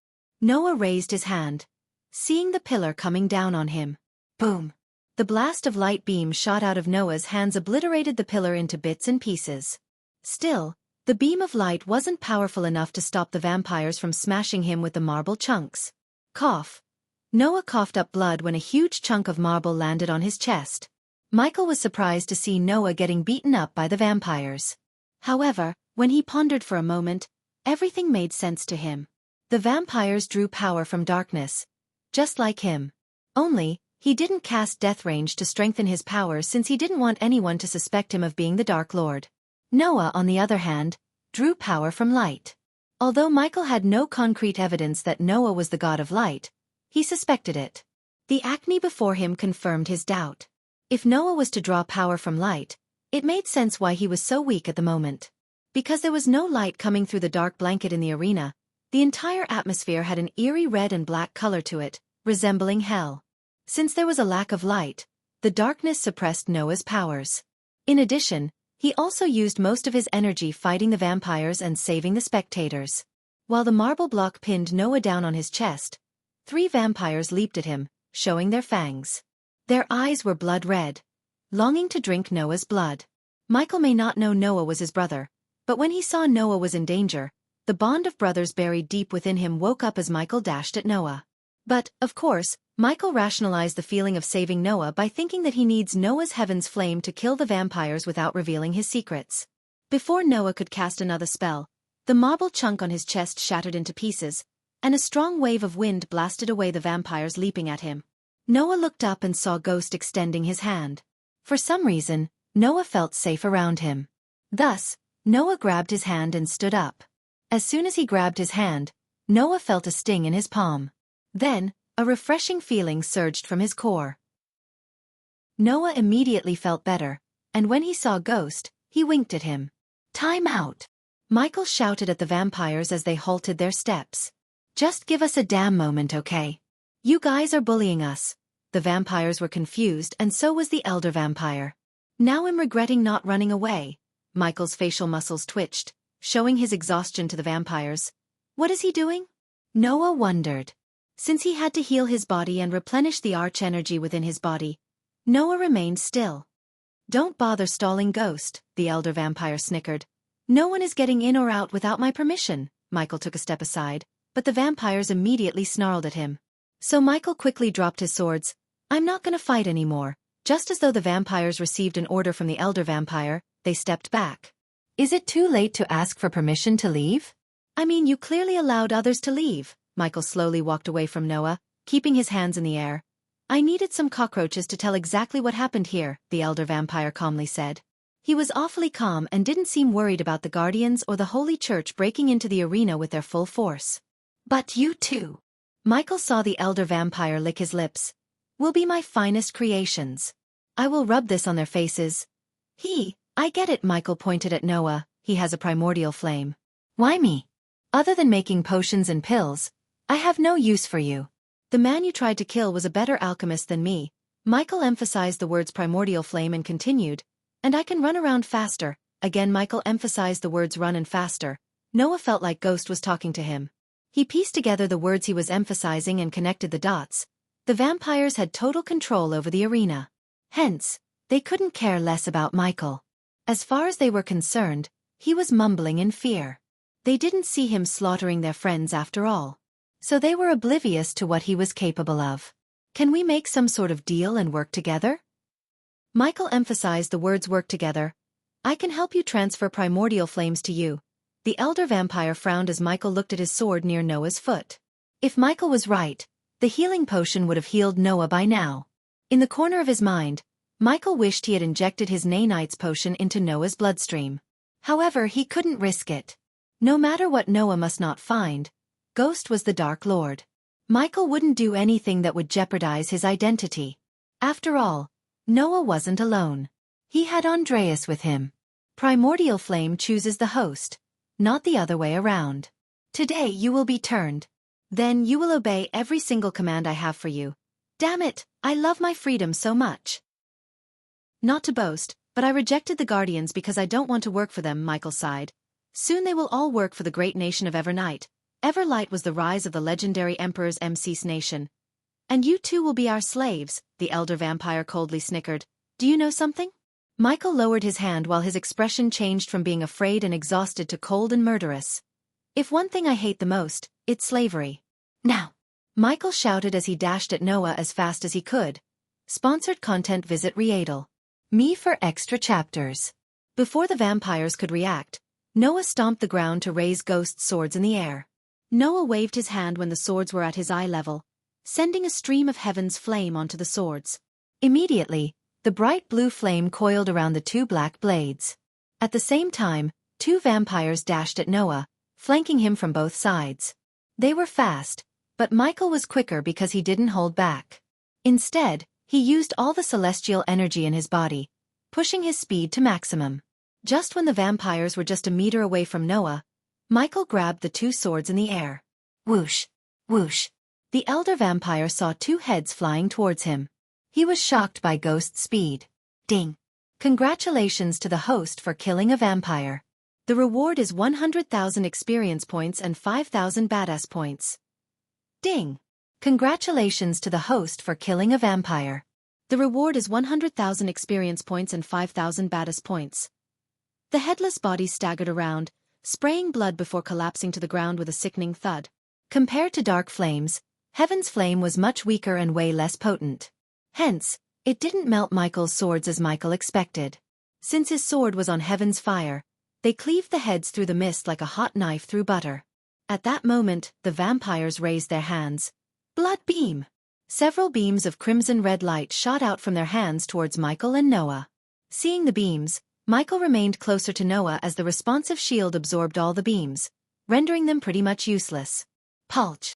Suddenly Michael felt a hot splash of blood on his face. When he turned aside, Michael saw Noah's hand sticking through a vampire's head. The vampire sneaked up on them, but Noah killed him before he could reach Michael. Realizing Michael's defense spell protecting them both, the vampires changed their battle tactics. They all just dashed at them from all directions. Give me the sword. Michael handed his sword to Noah after he asked. The vampires closed the gap in a blink of an eye. Anyone in Noah and Michael's shoes would barely see their blurry figures. But Noah and Michael remained calm and worked together. When they reached closer, Noah and Michael stood closer with their backs against each other. Clang! Clang! Clang! Michael and Noah swung their swords, rotating and deflecting the vampire's claws. The faster they moved, the blurrier their figures became to the vampires. From the aerial view, one could see the two of them vaguely forming a yin-yang symbol. For the first time they fought together. The darkness and light fought against a common enemy. Even powerful entities such as vampires couldn't touch both of them. Cast your ring of fire! Noah shouted while fighting off the vampires. Ring of fire! Immediately a ring of fire appeared around them. Michael wondered what Noah was planning, and soon he got his answers when Noah raised his hand, shooting out a stream of heaven's flame onto Michael's crimson-red ring of fire. The moment the two fires clashed, they merged together, forming a bright golden flame. Ding! Congratulations to the host for killing a vampire. The reward is 50,000 experience points and 5,000 badass points.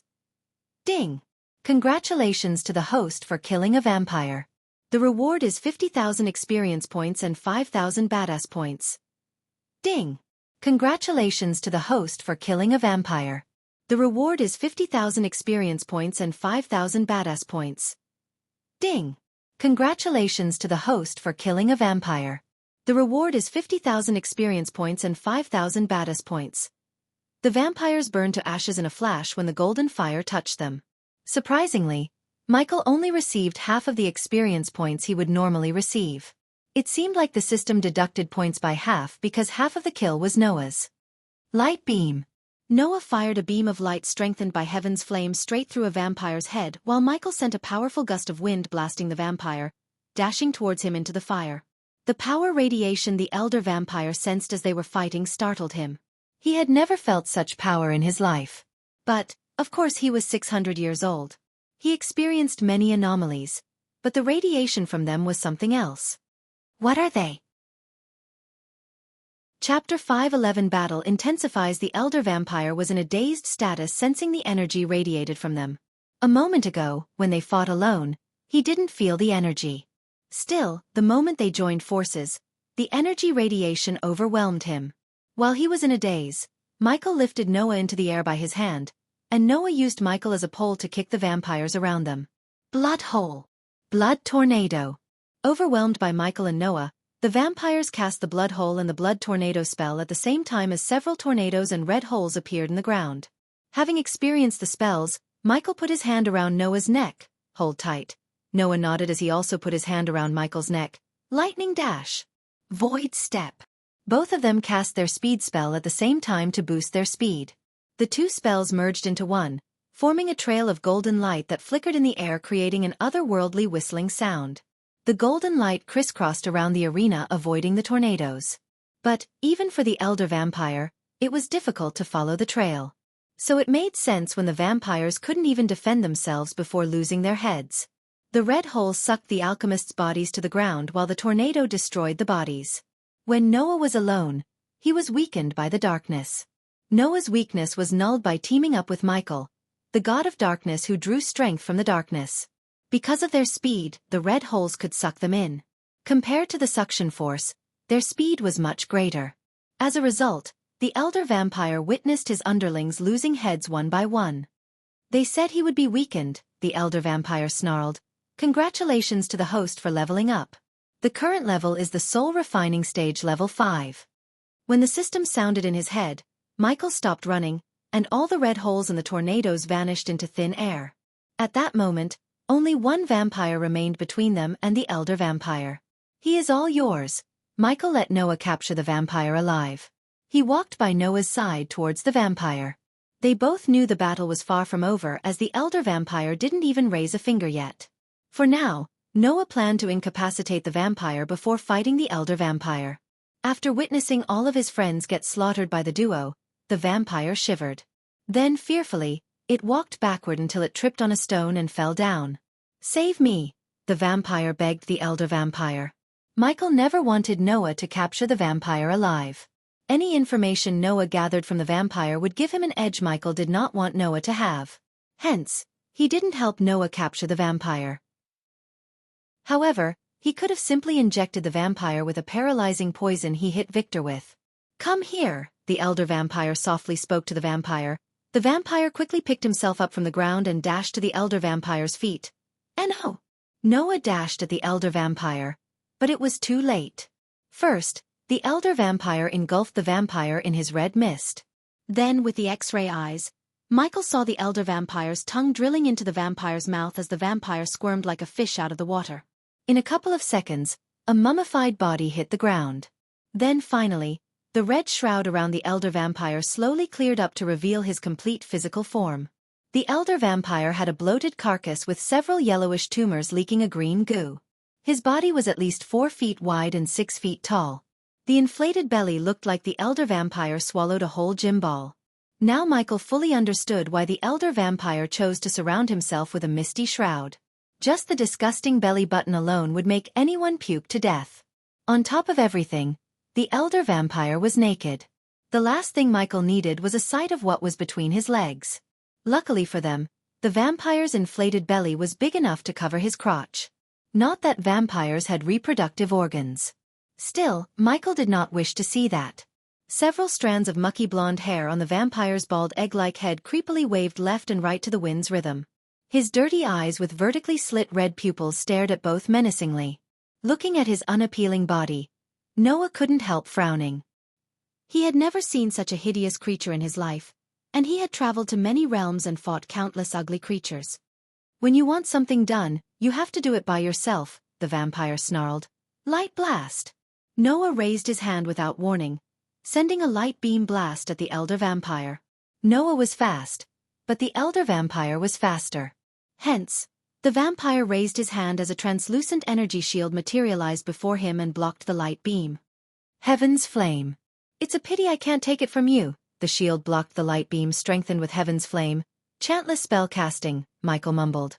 It seemed as if the elder vampire was either a fusion stage cultivator or a prodigy, or the elder vampires were able to cast spells without chanting. System, you know the drill. When the heat gets too much to handle, teleport me away, Michael said to the system in his mind. Noted.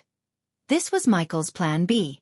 In case the elder vampire overwhelmed them, the system would buy a teleportation scroll and teleport him away from the arena. Else, he planned to battle and kill the elder vampire. His blood might be just the thing Michael needed to find a cure for vampirism. Moreover, he was curious to see how many badass points he would get after slaying the elder vampire. Void step. Unlike Michael who stayed behind scheming in his head, Noah dashed at the elder vampire. Clang, clang, clang. Noah swung the sword covered with heaven's flame at the shield. Although the shield flickered, the shield did not break until a fist poked through the shield.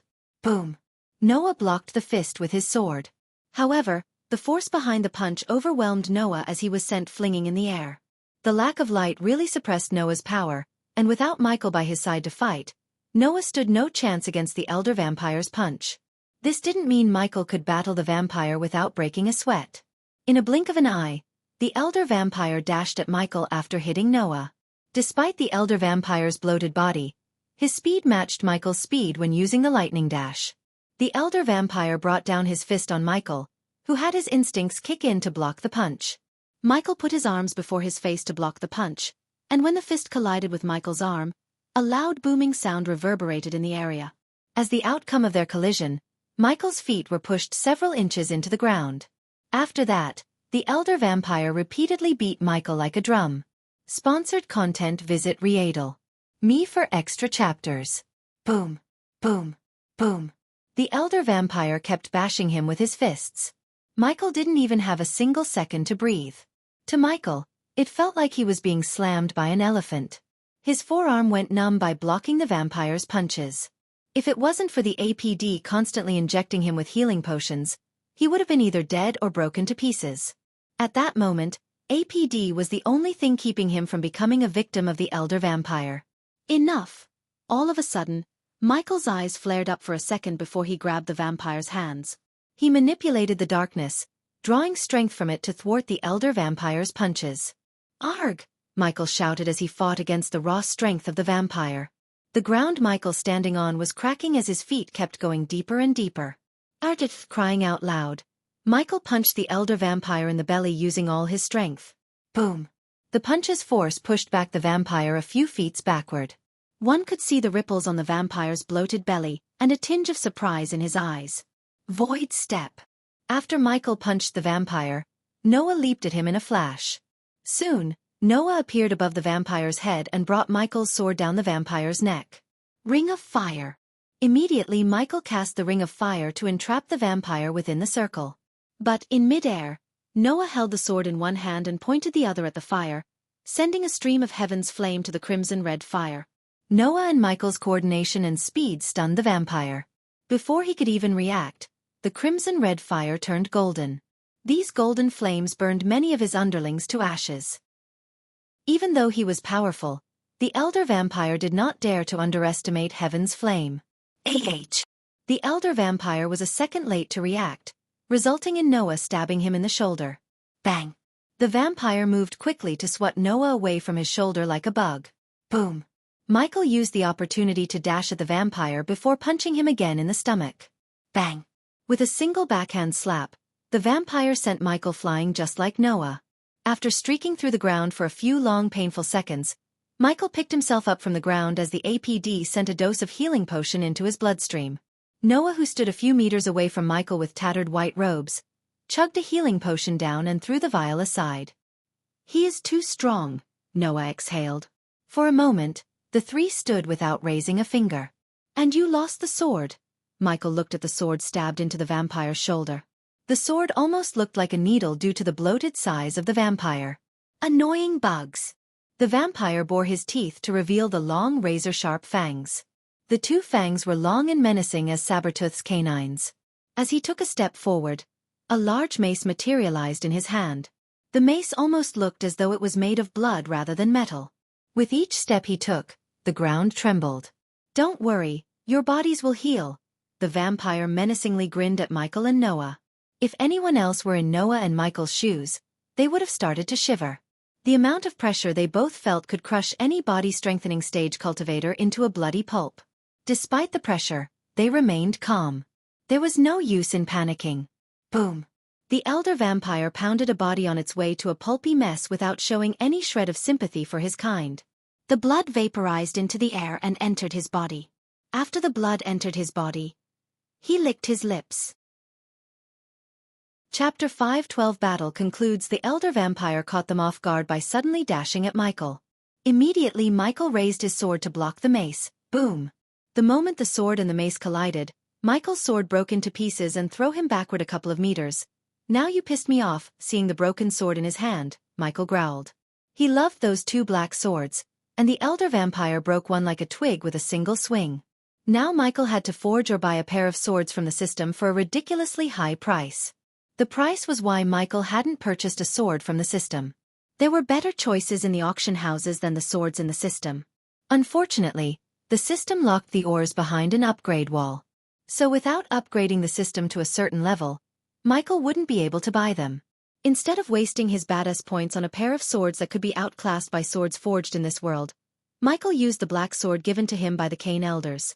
Seeing Michael standing with a broken sword, Noah turned his head to look at the white sword behind the elder vampire, several feet away from them. "Go get it." Michael nodded at Noah before dashing at the elder vampire. The elder vampire swung his mace, sending a crescent blood wave at Noah, but Noah raised his hand, firing a stream of heaven's flame to cut through the blood wave. On the other hand, Michael reached the elder vampire and leaped onto the vampire's belly. He climbed onto the vampire's stomach as quickly as possible before the vampire could react. Bang! Michael kicked the vampire's chin with enough force to numb his feet. "Arrgh!" The elder vampire roared, which sounded more like a roar of an annoyance than hurt. Michael tried to grab the sword sticking out of the vampire's shoulder, but before he could get his hands on it, the vampire tried to swat Michael with his big fist. Bang! Michael stomped the vampire's face, crushing its nose. Yet, the broken, crooked nose set itself in a matter of seconds. However, it pissed off the vampire as it began to grab Michael violently. Immediately Michael retrieved the tear gas vials from the system storage and broke the vials by crushing them on the vampire's head. "Fuck!" The vampire cursed as the tear gas made the vampire unable to move around by causing intense irritation to the eyes. Michael knew the tear gas could only be in effect for 10 seconds or so to a powerful being such as the elder vampire. Sometimes he was annoyed by alchemy. Almost every single potion and pill would lose its effect in front of a powerful cultivator. The celestial energy was an ultimate purifier than the arch energy. Even the most powerful poisons would be purified by celestial energy. This was why killing a cultivator above the soul refining stage was near impossible by means such as poisoning. It was also why the system charged a measly amount of 20,000 points. Granted, being an alchemist was a great way to get rich. Still, when it comes to battle capabilities, there weren't many potions and pills that could really give him an edge when battling beings with higher cultivation stages unless he could get his hands on some potent ingredients. Unfortunately, the damn system overpriced every ingredient to the point that brewing the portion would not be worth the price. Boom! The vampire had enough of Michael's annoying tactics. Hence, the vampire clobbered himself in the face with the mace. The shock wave threw Michael off balance. When he struggled to balance himself, the vampire punched him in the chest, instantly breaking several ribs. Fighting the pain, Michael cast the lightning dash to dash away from the vampire before the vampire grabbed him. Michael's arm was so numb that he didn't even feel the sting of APD. Even with the 90% pure healing potion, it would take him at least 5 to 6 minutes to heal his broken ribs. While Michael was coughing up blood, Noah leaped at the vampire with his white sword in his hand. Lightning blade! Michael saw a thick bolt of lightning shooting from Noah's sword to the vampire's head. The pure white lightning momentarily blinded the vampire and flashed across the arena. Noah's lightning would have reached the vampire's head if he, a bloated disgusting mountain of meat and fat, didn't jump in the air, overhead kicking Noah like a football. The agility and athleticism caught Noah off guard. And not only Noah but Michael too. For a moment, the bloated vampire looked like a professional football player. That overhead kick was simply too shocking. Before the elder vampire lands on the ground, a blood-red torpedo shot out of the vampire's butt and soared through Michael. Boom! It exploded when the torpedo clashed with Michael's responsive shield. Fortunately, the elder vampire wasn't stronger than a soul-refining stage cultivator. Because of that, the shield absorbed 80% of the force. But the remaining 20% forced Michael several steps backward and broke his ulna like a twig. Damn it! Michael gritted his teeth in pain. He looked down at his forearm to see a bloody broken bone sticking out through the sleeves. He couldn't even imagine what would happen to him if he didn't have the responsive shield. Shooting missiles from your butt. Real matured, you ugly fuck, Michael shouted at the vampire before pushing back the broken bone back into his forearm. It hurt like hell despite the APD sending a healing potion into his bloodstream. Noah had a look of surprise when he saw Ghost pushing back the broken bone. So many would have fainted in pain or screamed in agony. Yet, Noah saw no pain or misery on his face but intense killing intent in his eyes. After Michael set the ulna back in its place, the healing potion sped up a bit. I had enough of this, Michael mumbled to himself and looked up at the black cloth covering the arena's rooftop. Do you really think it's just a black cloth? The elder vampire snickered. Sponsored content, visit Readel. Me for extra chapters. Unless I want to, it's going nowhere. I am the overlord in this scene. The elder vampire oozed with confidence. The vampire stomped the ground as a sign of his dominance. I am Ghost. Michael's lips curved upwards, surprising the vampire and Noah. The next moment, Noah and Michael dashed at the vampire from back and front. Noah was the one behind the vampire, while Michael cast the lightning dash spell to face him head-on from the front. System scan completed. The dark net is a web of complicated runes and arrays intervened together. The system requires 200,000 badass points to disable the dark net. He heard the system sounding in his head, and although the required badass points staggered him, to kill the elder vampire, he had to spend the badass points. Do it! Michael yelled at the system in his mind. But, unlike Noah, he never planned to fight the elder vampire head-on. Instead, he planned to level the field by weakening the elder vampire. Sunlight was deadly to any vampire. That was why Victor or the other vampires wore dark robes covering their skin. But the elder vampire was too confident in his dark cloth blocking the sunlight. Thus, he was as naked as a newborn baby. As though Noah had read Michael's mind, Noah changed his trajectory suddenly and dashed at Michael. When they both met a few meters away from the elder vampire, Michael leaped into the air as Noah grabbed Michael's feet and boosted him into the air using all his strength. While Michael was soaring through the air towards the black cloth, Noah threw his sword in the air, which was caught by Michael just a moment before he swung the white sword at the black cloth. Creech!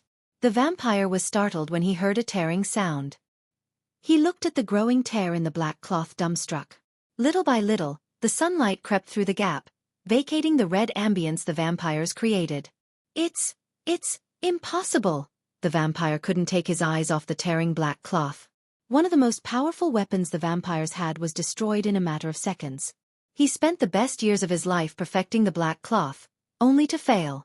Meanwhile, Noah felt the light coming through the gap restoring his power. Noah gained power while Michael lost his power boost as the darkness was being replaced by light. Still, it was worth the trade-off because the light weakened the elder vampire more than it did to him. Even without the darkness, Michael was a soul-refining stage cultivator and still strong. But the same could not be said of the vampire, as his power took a nosedive. Boom! Suddenly, Noah shot into the air from the ground like a rocket, cutting through the air. In mid-air, Noah grabbed Michael's hand, which was holding his white sword.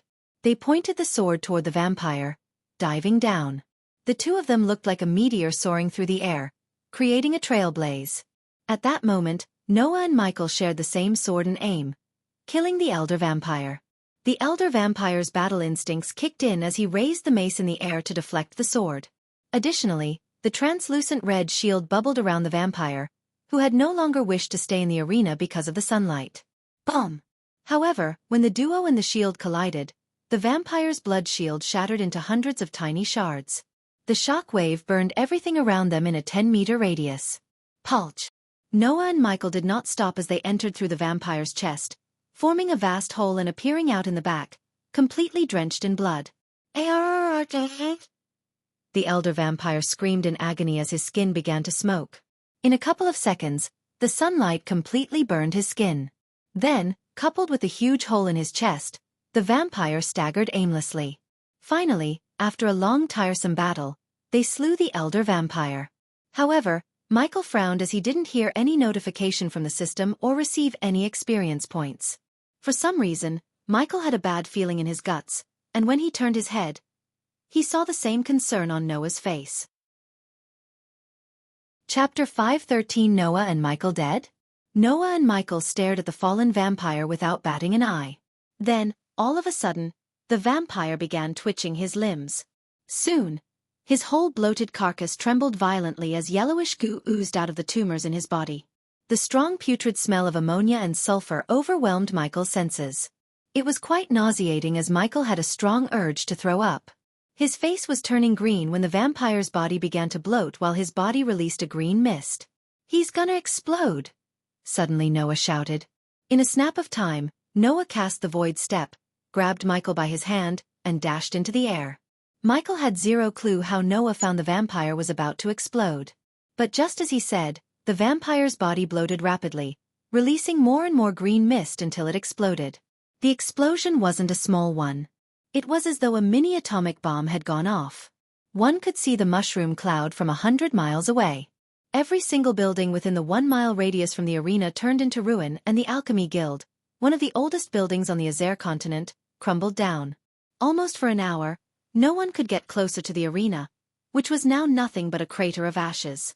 Then, as Mother Nature had given the city her blessing, the dark rain clouds gathered above the arena and began to shower the city with heavy rain. The heavy rain quenched the heat radiation and settled the dust clouds around the arena. The rain also put the houses on fire and prevented the fire from spreading. At that moment, the sky was full of people and warships. The Guardians, the Holy Church, the King's Men, and every single noble family in Adrizel arrived at the arena to fight the vampires. It was a real pity that many were caught in the explosion and burnt to a crisp. Still, each of them received backup and brought their own runemasters and mages to control the fire and isolate the area. Since the dust storm settled down, revealing the ground below, several people descended to investigate the area. Alicia and Norvin were among them. "Noah!" As soon as Alicia's feet touched the ground, she shouted out loud. "Careful. What the hell happened here? Can you see anything?" The guardians behind her murmured. The heavy smoke and the ash from the explosion prevented them from seeing everything clearly. There was nothing but smoke and ashes as far as they could see. While they were aimlessly strolling in the smoke, a group of 12 men robed in pure white robes appeared above the ruins. The long white beard, the staff in their hands, and the pointy hats on their heads gave them an exotic mage vibe. Right at that moment, they formed a circle around the ruins. Surprisingly, the heavy rain couldn't drench them as it drenched everyone else. These mages remained as dry as a desert possible because of the translucent force field around them. Air purification. Each of them chanted the word as they raised their staffs in the sky. From each staff, a bright light shot to the sky and met at a center point, forming a radiant orb of light. A few seconds passed when the orb of light transformed into a spinning chakra with a mile radius. Countless indistinguishable signs and letters formed the chakra. The chakra's brilliance lit the entire city of Oxshore and provided the people the comfort they needed. As the chakra rotated, sucking the heavy smoke and ashes, the chakra swirled in the sky, purifying the air until Alicia and the others could vividly see what was in front of them, which was nothing but barren lands. Alicia couldn't recognize the place at all. She felt as though she stepped into a desert only with ash instead of sand. As far as her eyes could see, she found nothing, not even a brick. "Look!" Alicia immediately turned to the man who shouted to see a skeleton, and when the man touched it, the skeleton crumbled into white dust. Meanwhile, more and more people landed on the ground, including Olivia and Aishan. They joined in the search for Noah and Ghost. To be honest, only Olivia came to search for Ghost while the Guardians focused on finding Noah. But, deep down, Alicia wanted Ghost to be one of those skeletons. Since Olivia had no sway with the Guardians and they had already refused to search for Ghost, She began to run around the barren lands searching for her teacher. But, of course, if this happened in Elon, the entire river town and the Sunrise sect would have been on the scene. But unfortunately, Michael had no connections in the Azer continent. If anyone could survive this, it's Noah. Seeing Alicia's eyes watering up, Norvin gently patted her on the head. While they were scouring through the ashes, a group of 12 men dressed in silver armor with the crest of the Guardian Guild on their chest landed on the ground. The one who led the group was a tall, domineering elf with striking blonde hair. Tanulia Valrin, aka the Alpha Guardian of Hunter Guardians. I want every inch of this place searched. Coordinate with the Holy Church Guards. No stones unturned. Got it? Yes. Alpha Guardian. The guardians behind Tanulia raised their voices, and each of them dashed in a direction to search the premises. We will find Noah, Tanulia said when he came to Alicia and Norvin, Grandmaster Asian. Tanulia then turned her gaze towards Asian, who was still looking pale and terrified. How is Lord Hendrix? He is now stable. The healers asked him to take a rest. I have assigned my best men to protect him. His safety is our top priority right now. Ghost. Their conversation was abruptly cut short when suddenly a panicked voice reverberated in the area. They all looked in the direction of the voice to see Olivia frantically digging through the ashes. They all rushed at Olivia and saw a hand sticking out of the ash. Quick! Tanulia shouted at the men surrounding her. But no one needed an order as they had already begun to dig the ashes. Alicia and Norvin joined in the digging. The more they dug, the more they uncovered Ghost's body. While digging, Norvin felt another hand beside Ghost. His speed doubled, thinking it might be Noah. Just as he guessed, when Norvin and Alicia dug out the ashes, they uncovered Noah's body. Sponsored content. Visit Readle. Me for extra chapters. Together, they all finally managed to dig out Ghost and Noah. Unfortunately, both of them were in pretty bad shape. Their clothes were burned and torn up. Several parts of their body, such as hands, neck and legs, were covered in burn wounds, and they could even see Noah's femur sticking out of his leg through the pants. Are they alive? Asian asked while the guardians were carrying them away from the dig site. He has a pulse. Olivia grabbed Michael's hand and sensed a weak pulse. Bring me the healers. Tanulia shouted as several guardians flew out of the ruins to bring the healers to her. Meanwhile, the guardians placed 2 wooden beds on the ground instead of taking them out of the crater. The rain slowly washed off the ashes on their faces. Alicia and Olivia's tears also hit their faces along with the raindrops. What are you doing? Looking at Olivia taking out a healing potion from her space ring, Tanulia questioned her, but instead of responding to Tanulia, Olivia gently poured the healing potion on Michael's neck, which was severely burned by the explosion. The potion healed up the wound but not the marks. Afterward, Olivia took out another potion and gently poured it into Michael's mouth. Wake up, Ghost. Olivia could barely speak those words through her lumped throat. Most of the sparkling potion leaked out of his mouth. This was why the others waited for the healers. Instead of dumbly pouring the potion down an unconscious man's throat, the healers would turn the healing potion into an easily absorbed vapor and send it through the patient's skin pores. However, Olivia had neither patience nor trust in the Guardians after she read how they try to drive people by hiding the vampire's existence from the world. As a result, not only Olivia but many people shared her thoughts and lost faith in the Guardians. After what happened in Idrizel spread across the world, the majority of the people would blame the Guardians. However, the Holy Church was already on a secret mission to dethrone the Guardians. Today, they received an ultimate weapon to use against the Guardians. Tanulia or the others didn't give a damn about Ghost. Hence, they didn't stop Olivia from pouring vial after vial into his mouth. Instead, except for Asian, they all focused solely on Noah. Suddenly before the healers could arrive, Ghost's finger twitched. Ghost! The sight of Ghost's pinky finger twitching may be the happiest memory she had ever experienced. Michael gasped for the air, opening his mouth. Immediately the healing potion in his mouth went down his throat. As soon as the healing potion reached his throat, the wounds on his body began to close up. The redness gradually returned to his body as they all stared at Ghost's breathing, getting heavier and heavier. Looking at Ghost responding to the healing potion, Alicia wasted no time. She took out a bunch of healing potions Noah brewed and smeared them on Noah. Wait for the healers. Tanulia didn't want Alicia to choke Noah with healing potions. She had witnessed many unconscious soldiers die because their fellow soldiers tried to pour down healing potions down their throats. There was a reason why the battlefield had healers and tents to treat unconscious soldiers. With a flick of her wrist, Tanulia paralyzed Alicia before she killed Noah. On the other hand, Olivia kept shaking Ghost by his shoulder. His eyes abruptly opened, shocking everyone. "You whack." As soon as he opened his eyes, he turned his head, throwing up blood. "Ghost!" Olivia's motherly instincts kicked in as she held his head sideways to make his vomiting as comfortable as possible. She kept patting and brushing his back while Michael continued to throw up blood. A few minutes later, Michael finally stopped coughing up blood. He took out a healing potion and chugged in one gulp. "Teacher," Olivia said, but Michael raised his finger, wordlessly telling her to wait. He then stood up from the bed and took out another glimmering jade vial.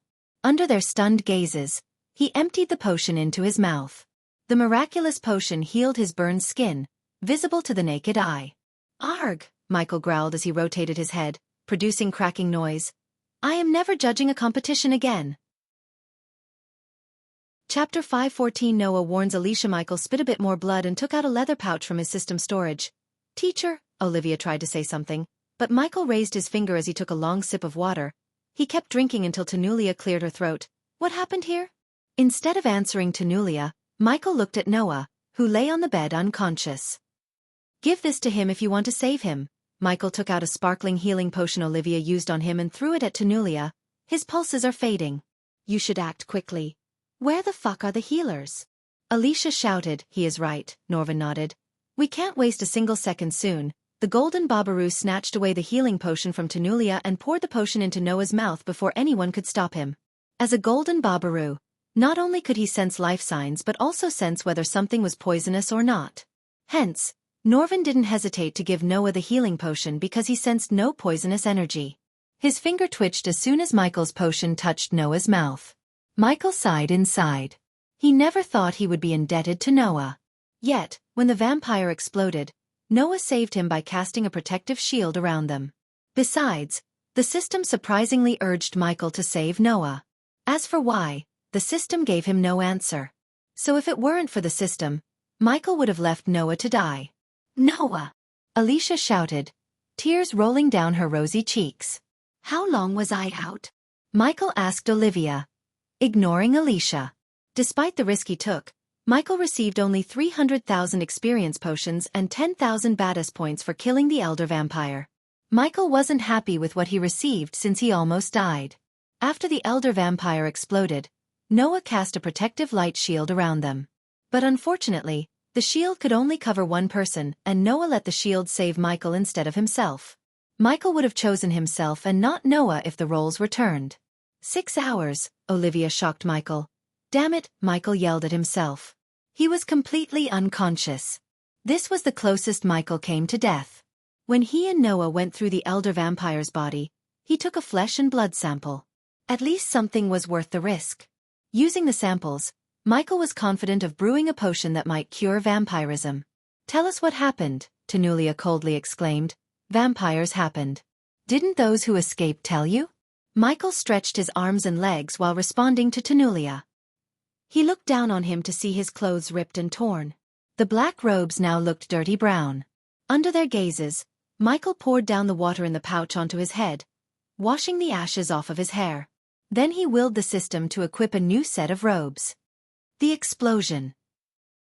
"Tell us about that," Tanulia asked, not minding he's changing his robes like he was going on a vacation. "You know the one scary one who tried to kill Lord Hendrix?" Michael asked, looking at Aishan as the old man nodded. He exploded. For a few moments, no one uttered a word until Norvin managed to find words. "Why?" "Because we killed him." "Who do you think cut open the blanket covering the arena?"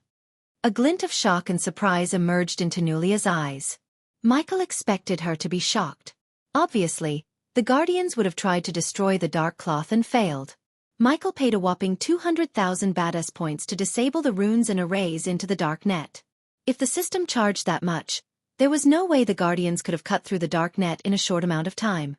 Thus, her shock didn't surprise Michael. Cough. Subsequently, Noah coughed up blood just as Michael did. Michael was glad to see everyone was focusing on Noah instead of him. "I assume your competition got the boot," Olivia cried and laughed at the same time as Michael wrapped his hand around her shoulder. "I am sure your team would have won the competition," Michael rubbed her shoulder playfully. "I don't give a damn about the competition. You scared me to death," she purred like a little girl. Next time, I will run away with you. Happy. Michael laughed. Michael turned his back on Tanulia and her group to leave the area when he heard Tanulia's voice once again. You cannot leave. Olivia saw the smile on Michael's face vanish into thin air. He turned back and looked Tanulia in the eyes. Why? 1. We still haven't figured out what happened here. 2nd, we have a witness claiming you killed Lord Gabriel. Several dark lines formed on his face as he creased his brows. Standing beside Michael, Olivia shared the same look. Killed Gabriel? Ghost tried to save him. I saw that in Grandmaster Asian too, Olivia defended Michael. Michael turned his gaze to Asian, who immediately avoided direct eye contact. I am not sure what I saw. Everything happened so fast. At this exact moment, Michael had a strong urge to kill Asian. However, it wouldn't take a genius to figure out that the witness was none other than Alicia, who held a grudge against Michael for exposing her brother and destroying his life. At that moment, Michael regretted not killing Peter in the forest when they first met. When Michael gazed at Alicia, Norvin felt a chill looking at Michael's eyes. They were the eyes of a killer, and every fiber in Norvin's body told him that Ghost was not just a killer but a predator. He sensed an overwhelming power within Ghost that could rival the power of Noah himself. Since Norvin didn't wholly comprehend his newly found powers, he couldn't make any connection between Noah and Ghost. As far as he was concerned, the power radiation he felt might be because of Ghost's higher cultivation stage. Are you arresting me? Michael tilted his head. If everything went according to his plan, the Alpha Guardian wouldn't be alive to arrest him in a few days. Don't act so innocent. I saw everything. You let him go. You killed him. Alicia roared. Sponsored content. Visit Readel. Me for extra chapters. Alicia couldn't stay silent for long. Her hatred and anger blinded her mind and made her ignore Noah for a few moments. I didn't, Michael simply shrugged. Of course, Michael killed Gabriel. He intentionally shot lightning bolts at Gabriel so he would lose his grip and fly into the red hole. Unfortunately, he didn't anticipate Alicia's quick reflex to grab him and Asian's interference. Gabriel would have been alive if Michael didn't grab him before he could be pushed away from the suction force. But instead, Asian, the old bastard, interfered and tried to save Gabriel. Unfortunately for Gabriel, Michael had already fixed his mind about killing Gabriel. Gabriel's hands weren't slipping away. Instead, Michael was the one who let him go. Oh, is this about your vigilante brother? What was his name? Peter? Michael pouted to mock her. As soon as Alicia heard Ghost uttering her brother's name, she lost it. The golden spear still burning with heaven's flame materialized in her arms. Just as she was about to leap at him, a hand grabbed her spear and stopped her. They all looked down to see Noah opening his eyes. I will tell you everything that happened here. Noah rose from the bed. If anything, we should thank him for helping me take down the vampire, Noah calmly said to Tanulia. To be honest, Noah didn't like the way Tanulia treated Ghost. As far as Noah was concerned, if it weren't for Ghost, the elder vampire would have killed him and his friends. But, once again, Ghost helped him. We can let them go. Despite talking to an Alpha Guardian, Noah seemed domineering. His voice contained an authority that made Tanulia's tone weaker. Noah then turned to look at Ghost, who was slightly surprised by Noah's words. I thank you on behalf of the Guardians for your help, Ghost. I'm in your debt. Well, it's your lucky day as you have a chance to pay the debt. Michael yet again completely ignored Alicia and smiled. You've been engaged to her. Michael looked at Olivia and then turned back his gaze to Noah, but she's in love with someone else. So I'd appreciate it if you annul the marriage agreement. Consider it done, Noah nodded. Olivia felt like a mountain of pressure being lifted off her shoulder. She let out a deep sigh. Thank you, Master Noah. Olivia bowed to show her gratitude. She didn't expect Noah to be so generous. So many young masters considered annulling a marriage a shame, but Noah was so benevolent. No. I should be the one asking your forgiveness. If I knew you were in love with someone and didn't like the marriage, I wouldn't have agreed to it. No. How could you have known? Olivia shook her head. Now that everyone got what they want, I should take my leave. Ghost. When Michael was about to turn back and leave, Noah called him. Michael saw Noah extending his arm, and with a nod, Michael firmly shook Noah's hands. After everything was said and done, Michael left the place with Olivia. They both shot towards the sky and disappeared into the dark clouds, leaving Noah's group behind. What was that? The moment Michael disappeared into the clouds, Tanulia coldly asked Noah, Forgive me for taking up the authority Alpha Guardian. But we need to make allies instead of enemies. This vampire threat is not a joke. A single vampire decimated one of the highly protected places in an hour. Noah looked around and sighed. If we want to defeat them, we need powerful allies. Considering Tanulia knew about Noah's identity and how important he was to the guild, she remained calm, although she didn't like how Noah interjected and disrespected her rank. Then Noah turned his gaze towards Alicia, who was trembling in anger. And Alicia, the sooner you accept what your brother did was wrong, the better. If it weren't for Ghost, someone else would have exposed him. Norvin's jaw dropped a few inches as he was utterly shocked by how coldly Noah talked to his sweetheart. It was the first time Norvin had seen Noah treat Alicia coldly. The burning spear in her hands disappeared, along with the anger in her eyes. Instead, her eyes got filled with tears. This feud of yours with Ghost ends now. We would investigate impartially and serve justice if he had anything to do with Lord Gabriel's death. Do not let your hatred blind your mind. Chapter 5:15 Future Plans of Michael, my lord. When Michael entered his room in the dark forest, Azazel welcomed him with a bow. However, as soon as he entered the room, the red orbs began to radiate a dim crimson-red light. Dude, you look like crap. What the hell happened? Iag, who was eating potato chips made by Raylene, asked Michael. He may have changed his robes and washed his face using the rainwater, but he still looked extremely exhausted and pale. The moment he reached the bedside, he collapsed to the bed just a few inches away from Vidora. I fought an elder vampire, Michael sighed. After hearing his words, Iag dropped the chip in her mouth back into the silver bowl. Did I tell you I fought with Noah? Michael said, looking at the dark ceiling. Then he turned his head to look at Azazel before Vidora could ask what happened in Adrizel from the beginning. Connect me to Eladir. Something is drilling my mind, and I think he may have an answer. As you wish, my lord. Azazel waved his ghostly hand as a 32-inch mirror materialized in the air a few meters away from the bed. Michael rose and willed the system to establish a connection with Eladir through the earpiece. Several seconds later, the mirror flickered as Eladir appeared in the mirror. Currently, Michael could see numerous drawings on the wall behind him and a messy bed behind him. My lord, Eladir slightly bent his waist to show his respect. Is there a god of light, Eladir? Michael's sudden question put a frown on Eladir's face. Not as far as I know, my lord. But when you, the god of darkness, exist, it wouldn't be illogical to say there is a god of light too. May I inquire why you suddenly ask me this, my lord? Because I think Noah is not only the successor of Andreas. I think he is also the god of light. Michael's voice was grave. In fact, Vidora or Azazel had never heard this much seriousness in his voice before. Why do you think that, my lord? Michael let out a long sigh and began narrating what happened in the competition from the beginning. None of them uttered a word after Michael finished his story. Eladir finally broke the gloomy silence. Light spells, drawing power from the light, darkness weakening him, Andreas choosing him to be the successor and trains to defeat the Dark Lord. Eladir rubbed his chin as his voice trailed off. Everything makes sense, my lord. You might be right, said Eladir after pondering the matter for a long few moments. That must have been the reason why the system told me to wait until it reaches version 8. He is a god. Just like me, Michael said to himself. If it's true, we have to be more cautious than ever before. Michael heard Cain as everyone except Michael locked their gazes with Cain. Also, if you could connect the dots, Noah might be too. So we have to stay as far as possible from him. Hearing them, Iag couldn't help rolling her eyes. Why can't we just go and kill him while he's still weak? And no, Eladir immediately raised his voice. We must not underestimate Andreas and the Sky Hall. You have only one rune master, me. But they have countless, and if I'm right, Andreas would have made sure no harm comes to Noah. Michael agreed with Eladir with a nod.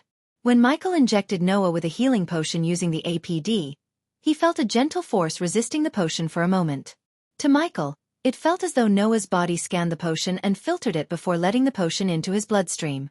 In case Michael tried to inject Noah with blood tonic, he had a feeling Noah's body would have rejected it by destroying the nanites. As Michael was deep in thoughts, Eladir once again broke the silence that haunted the room. The best course of action would be to stay away from Noah and raise your army in the shadows for the great war yet to come, my lord. Where should we go? Sarba felt a lump forming in his throat in the sadness of leaving the place he has grown to love. Ghost will go to Ar. Michael cracked his neck as his mind quickly formed a plan. Let me guess. You are planning to kill more people in Elon as Lucifer. Michael nodded but chose not to explain in detail. He couldn't just say he has to get more experience points by killing people so he could get stronger. Why not Jaisal? We are absolutely safe there, asked Sarba as Michael sighed. We can't be sure until we know everything about the Guardians in the Sky Hall. Then what's the plan? Aya asked Michael as he turned back to look at them. Simple. Ghost will move to Ar and establish himself there. Lucifer will eradicate Noah's potential allies and weaken him in Elon and Azair. The Dark Lord will build an army in the southern continent. I can feel the excitement in my veins, Aya grinned. Do you have a contact in Ar, my lord?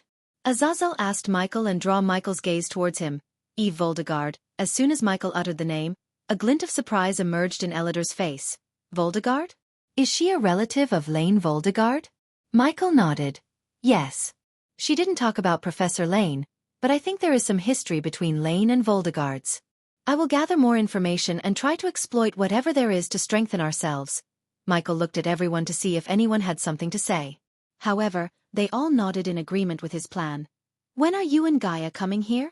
We should all move to Ara together. Speaking of Gaia, where is that snake? Iag smiled. Although Iag didn't show, she missed having Gaia around so much. Without her, the dark mansion felt gloomier than ever. It was rare to see a Lydie smile, but thinking about Gaia, his lips curved upward, revealing an alluring smile.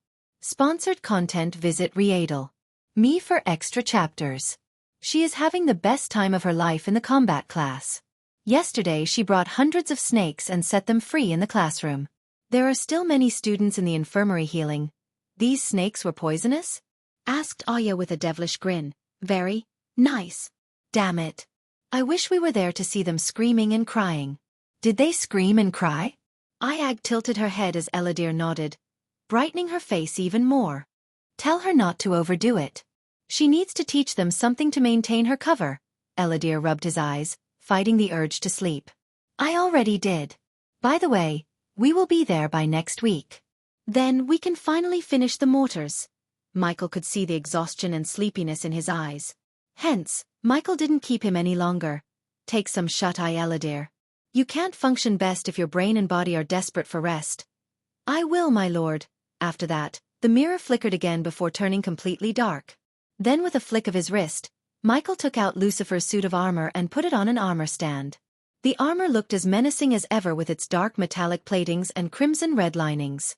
When I fought the Elder Vampire, I realized one of my biggest weaknesses. Michael ran his fingers through the armor. What is that? Asked Iag. Armor, Michael simply said. This armor might look fancy, but it can't protect me from spell attacks. I need stronger armor. For both Lucifer and Ghost, who needs a suit of armor more than Lucifer, while fighting as the Dark Lord, Michael could unleash his full power without worrying about exposing his identity. Hence, Michael was relatively safe fighting as Lucifer than as Ghost. Granted, there were cool clothes in the system store, but they were not armors. To forge stronger armor, he needed stronger materials. Unfortunately, the system locked the ores and armor materials under an upgrade wall. In other words, until he upgrades the system to version 8, he wouldn't be able to buy a suit of armor or any materials from the store to forge a stronger unique armor. However, it never stopped Michael from getting what he wanted. The Aqua auction might have what I need to forge armor. Eve said she knows some blacksmiths who are capable of forging any sort of armor. Also, we should recruit a loyal blacksmith. Ara might be a good place to start looking for suitable candidates, Kane reminded Michael. To become a blacksmith himself, Michael would have to pay the system a whopping 700,000 badass points, and it would make him just a 1-star blacksmith. However, if he found one with a blacksmith specialty, he could turn him or her into a 5-star blacksmith for 1.2 million badass points. Compared to alchemy, smithing was in a different realm. But, coupled with his inventor trait, Michael knew he would be able to create some nasty weapons that could change the tide of the war. Of course, Michael planned to become one himself in the future. But for now, recruiting someone else seemed like the cost-effective and plausible way. He wished Jack was here because Jack had all the requirements to become his personal blacksmith. His death was really a loss for Michael. Loyalty should be the key here, Saba said in his soft voice as though he read Michael's mind. I am pretty sure we can find a desperate dwarf who would be willing to become the Dark Lord's subordinate in Ar. Michael devilishly grinned. Excitement rushed through his veins, thinking he was finally going to Ar, the most powerful continent of all. My lord, suddenly Azazel called him as Michael turned around. Today is the day we asked Miss Peyton to meet you in Maven. Oh, the assassination of the Alpha Guardian. I almost forgot about that. But you haven't killed her yet? I asked Michael. I will. Let's go meet Peyton, shall we? Michael willed the system to equip his armor as the suit of armor vanished from the stand and appeared on Michael except for the last piece. Mask. It appeared in Michael's hands as he slowly put it on his face. Where are we going? Asked Sarba as they flapped their tiny wings to take off from the bed to Michael's shoulder. To the crypt. Michael activated the runic teleportation, and the next moment, he just vanished into thin air, leaving Azazel behind. Chapter 5:16 Tenulia's brutal death under the sky of perfect midnight velvet, under stars so brilliant they drew the eyes heaven-bound. The music softly played by crickets and the ever-expanding ocean in front of Tenulia made every second waiting for the vampire she was supposed to meet a beautiful yet heart-beating experience. She gazed at those bright friends of the moon and their pattern that seemed so fixed and yet ever-changing while the waves gently brushed over her feet. Her silver robes, adorned with golden engravings, fluttered in the wind, dancing to the rhythm of the sea along with her striking golden hair. It had been an hour since Tenulia arrived at the marked location on the parchment she received from a mysterious vampire. As far as her eyes could see, there was nothing but the ocean and an empty beach void of any life signs except a boulder 20 or so meters away from Tenulia. Regardless of waiting for a vampire in the middle of the night with no one around her, Tenulia had no fear in her heart at all. She was trained to remain calm and collected despite the situation by her mentors ever since she was born. The Alpha Guardian was not just a position. It was a state of mind. She was patiently waiting for the vampire and looking at the half-moon in the sky until she noticed a figure flying through the puffy white clouds accompanying the moon. The figure slowly descended onto the shot several meters away from her. The dark figure just arrived at the scene was tall, neither too skinny nor bulky, and wore ragged brown robes and a cloak to cover his face. Tenulia had seen beggars in much better condition than the man in front of her. However, she didn't show any scorn since she was not here to comment on his fashion sense but to do something that would save many lives. Tenulia Valran. Tenulia heard the man speak in an otherworldly, distorted voice that almost sounded mechanical. And you're the one who sent the potion and this? She slowly moved her hands to her waist and took out a parchment in her belt wrapped around her perfect slender waist. Since Tenulia was in civilian robes instead of her usual silver armor, one could clearly see her flawless hourglass structure. Furthermore, although the robes covered her arms, they failed to hide her muscle definition, which added an extra layer of charm to her beauty. Your people slaughtered hundreds of innocents today in a drizzle, her eyes glimmered with rage and fury. That was a payback for what you humans had done, Tenulia Valran. Secrecy is the lifeblood of Nightwalkers. When it's threatened, it's only natural we retaliate. The words sounded colder than the words spoken by Tenulia. Name your price for curing Tiriana. Tenulia didn't beat around the bush. Instead, she directly asked for the cure so she could save Tiriana, who was dying little by little painfully. We have heard you're spinning the blame on today's message on rogue cultivators. By message, you meant the massacre, right? You can take it however you want, Tenulia Valran. We wanted to send you a message and we did. Now we demand you turn us into a myth again. Otherwise, you will receive more and more messages every single week until... The vampire paused for a moment to let everything he just said sink into her skull. All humans are eradicated from the face of this world. Tenulia clenched her fist as the veins in her face bulged up. One could literally hear her grinding her teeth if they stood beside her. You want us to cover up your existence. A little bit late for that after your message. Don't you think? That's your problem. And you're getting the wrong idea here, Tenulia Valran. We are not here to negotiate. I'm here to tell you what you have to do to save your species, the vampire sternly said, leaving no chance for her to talk back. After hearing from Noah what happened in the Aqua Clan arena and what the vampires did to the people there, she did not dare to underestimate the vampires. Just a group of vampires massacred hundreds of people and prevented anyone from saving them. In a matter of a few hours, the vampires eradicated 80% of the alchemists in Elon and Azair. As a result, an alchemist's value on both continents would skyrocket in the future as the vampires created a massive void in the alchemy world. What about Tiriana?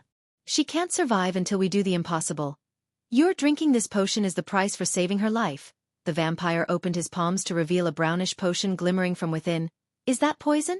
No, the vampire shook his head. Since he had a cloak and mask covering his face, Tenulia couldn't see his expressions. But judging by the tone of his voice, she could tell he didn't give a damn about her life at all. If we wanted to kill you, we would have done it by now. We Nightwalkers don't use underhanded tactics like your species. The potion floated towards Tanulia, revealing that the vampires could use arch energy within the void line. Tanulia blankly stared at the potion hovering in the air in front of her before grabbing it. She looked at the potion in her hand without any idea what it would do if she took it. Do I have to take your word on that? How do I believe it's not the same poison you gave to Tiriana? You don't. If you value your friend's life, this is the price. With her eyes watering up, Tanulia opened the vial. She expected the air around her to smell different, but contrary, nothing changed as she still smelled the fresh salty air as before. The vampire stared at her, lifting the potion towards her mouth and pouring it slowly into her mouth. As soon as she emptied the vial, blood seeped through her nostrils. She slowly lost the strength in her legs as everything around her turned blurry. You, she tried to say something, but a mouthful of blood sprayed out of her mouth instead of words. Then, her skin turned paler than a white sheet in a few blinks of an eye. Thud. Finally, Tanulia collapsed on the sandy shore. Her body frantically twitched as blood seeped out from every pore in her skin, drenching her silvery robes with her blood. The sand beneath her slowly turned red around her. Her gaze fused with shock and rage, still locked onto the vampire until the light of life finally left her eyes. Peyton, the vampire called out when Tanulia's body stopped twitching. Sponsored content. Visit Readle. Me for extra chapters. For a few moments, there was nothing but the sound of ocean breeze and waves that haunted the arena. Then, several seconds later, a figure walked out of the boulder's shadow out of the blue. Currently dressed in black robes from head to toe, Peyton strolled toward Tanulia's body. Is she dead? Peyton removed the cloak covering her head to reveal her face. She turned her blood-red eyes towards the vampire and saw him nodding his head. Her face twitched, showing the burning anger in her heart. I have to make sure, Peyton coldly snickered before retrieving a gray dagger hanging on her waist. Bitch! Peyton kicked Tanulia in the gut furiously and continued to do so to vent her anger. Seeing a decorated guardian such as Tanulia's corpse getting kicked mercilessly by another guardian was sickening. Peyton kicked and stomped Tanulia's body to the point she started to hear bones cracking in Tanulia's body. Then she dropped to her knees. You betrayed me! Peyton raised her dagger in the air as far as she could and brought it down onto Tanulia's chest pulch.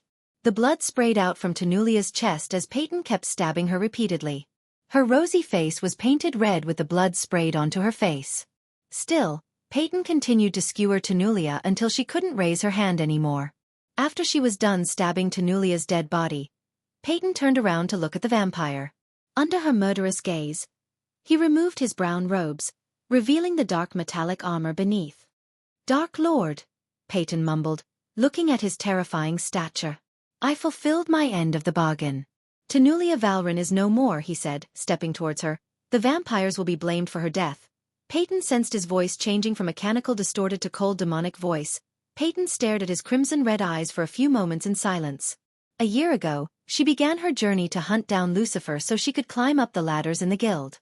A year later, after spilling so much blood and sweat, she stood in front of the Dark Lord with the blood of Tanulia Valrin in her hands. What do we do with the body? Peyton looked at Tanulia's body. Then, she took a few steps away from the body while the Dark Lord stepped closer to Tanulia. Peyton saw the Dark Lord looking at Tanulia from top to bottom. What a pity. She would have made a fine subordinate. Peyton could swear that she almost sensed a bit of compassion in his voice. Letting out a sigh, the Dark Lord turned around. At that moment, Peyton was only a hand-reaching distance from him. Peyton took a deep breath looking directly into his crimson-red eyes. Afterward, she threw the dagger away and dropped to her knees. For a few seconds, she looked at the sand, and then, she finally looked up at him. Her heart was pounding against her chest as everything around her seemed to have stopped. Suddenly, Tanulia's body behind the Dark Lord moved out of nowhere. Within a blink of an eye, Tanulia's hand grabbed the Dark Lord's legs. The Dark Lord shuddered, but before he could react, a golden sword engraved with hundreds of glowing runes materialized in Peyton's hand. Pulch! She stabbed the Dark Lord with lightning speed and twisted the sword. At the same time, a golden rope appeared around his feet. Teleport now, bitch, Peyton grinned as she sent the sword deeper into his guts. Chapter 517. Capturing the Dark Lord. As soon as Peyton stabbed the Dark Lord in the guts and Tanulia, who pretended to be dead, cuffed him with a chain of Valhalla, a gigantic warship aka the Floating Fortress, appeared out of the blue in the sky. The ship cast a giant shadow on the beach, but soon, a powerful beam of light shot out from the ship, putting the Dark Lord in the center of the spotlight. The warship itself looked thrice the size of a man of war and resembled the shape too. Except the warship floated in the air instead of on the sea. The hull was built with strong yet lightweight metal and fitted with 30 cannons on a row, and there were 5 rows of cannons on one side. The glistening blue light of the half-moon reflected on the ship's silvery hull, making the ship look like a giant gem in the sky. In addition to the massive 4 masts fitted with golden sails, the ship was equipped with giant propulsors in the back to fly the ship and easily maneuver it in the sky. A statue resembling Tenulia was the figurehead, as a wolf head was engraved onto the hull and the sails. The warship functioned as Tenulia's headquarters in the southern continent. Aside from its domineering look, the ship had many powerful weapons and functionalities. For example, the ship was equipped with camouflaging runes, which was why the ship remained undetected above their heads. Since there was no arch-energy in the atmosphere on the southern continent, specialized runes and devices were designed to draw power from the moonlight and heat produced by burning a ton of coal. "Get him up!" Peyton shouted at the sky as the ship's belly opened up, releasing a floor panel attached to ropes. When the wooden panel hit the ground, Peyton grabbed the Dark Lord by his neck and moved him towards the wooden board. While walking, Peyton twisted the sword more to inflict maximum pain on the Dark Lord. But, considering the sword would release a potent paralyzing poison into the bloodstream of its victim, she wasn't surprised to see Dark Lord moving without struggling. Peyton and Tenulia were glad to see the sword and the chain of Valhalla working on the Dark Lord. Although they were forged by the best blacksmiths and enhanced by 6-star rune masters of Skyhall, the two had doubts. The last time they managed to catch the Dark Lord, he knocked them out and teleported away. "Reel us in!" Tenulia shouted as the wooden panel slowly moved upwards. A couple of minutes later, they finally reached the inside. The interior of the ship was brightly lit with golden chandeliers.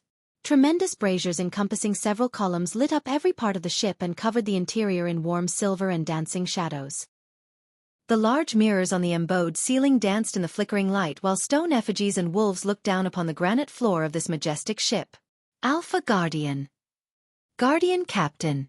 A group of highly trained elites of the Hunter Guardians was there to escort them to the interrogation room specially built to contain the Dark Lord. The 12 men were clad in silver armor forged with the same metal as the ship's hull.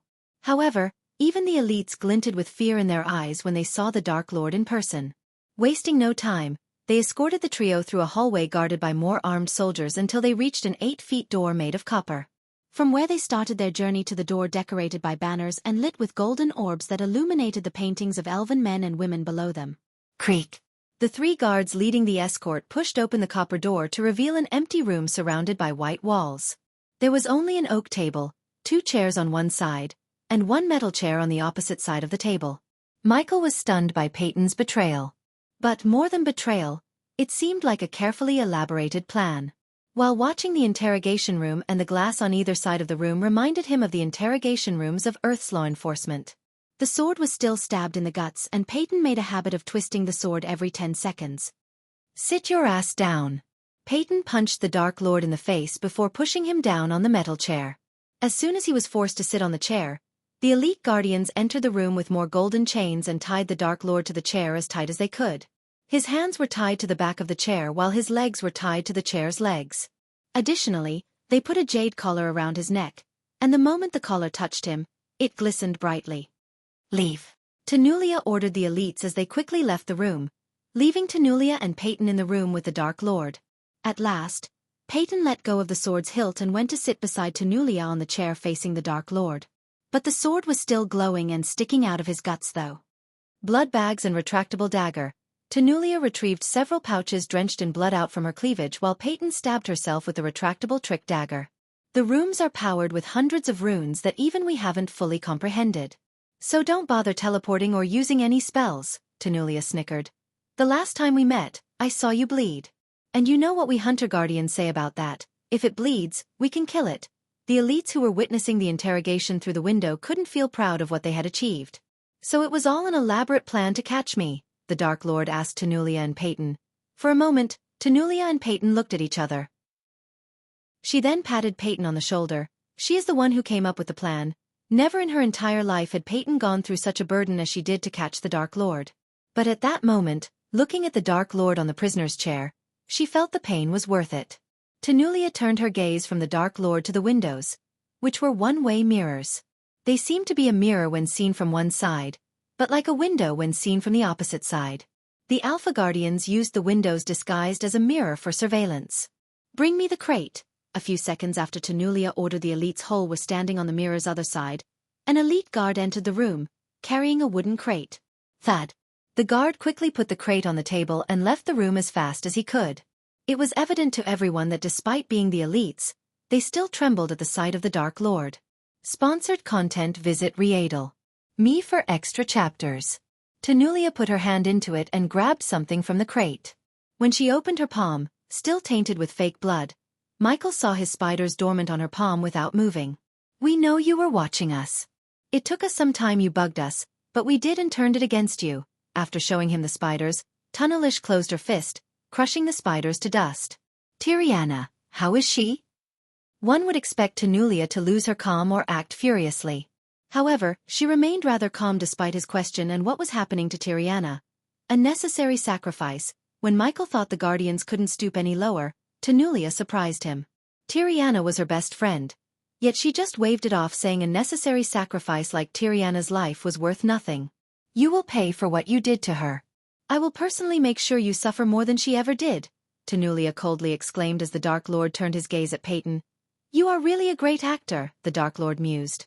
Those who heard him from outside sensed no fear in his tone, which made them terrified of him even more. "It was not an act," Peyton said, gritting her teeth. "In case you're wondering, we knew about the Nightwalkers long before you sent Victor with Peyton and tipped off the royal news. I have to give it to you. Putting the Guardians against the Holy Church and turning the people against us at the same time was a great move."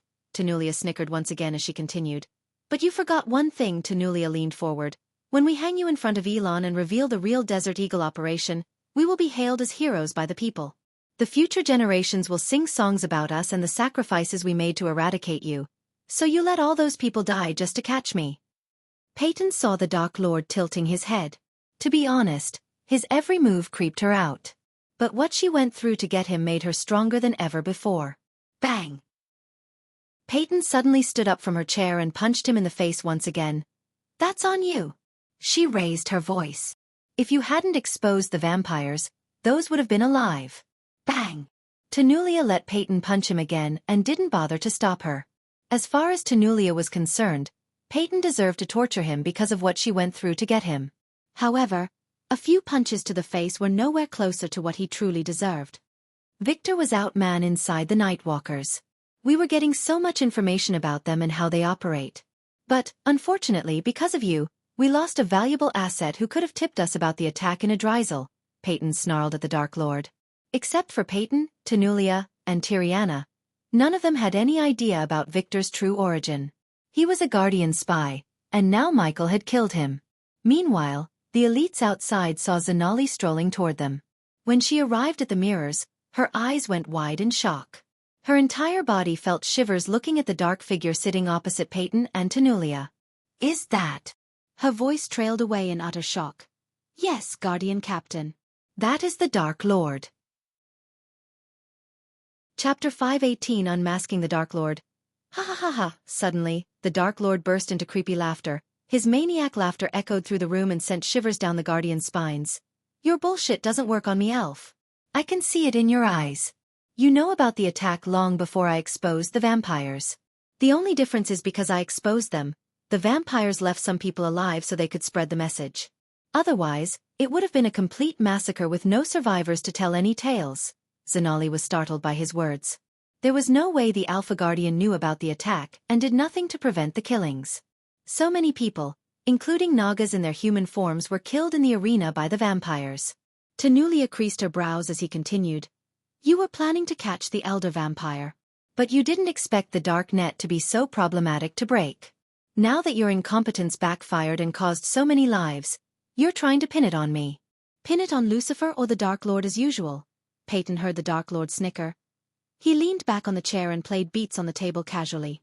"We will catch the vampires. Just like we caught you." Tenulia clenched her fist only to see the Dark Lord snicker again.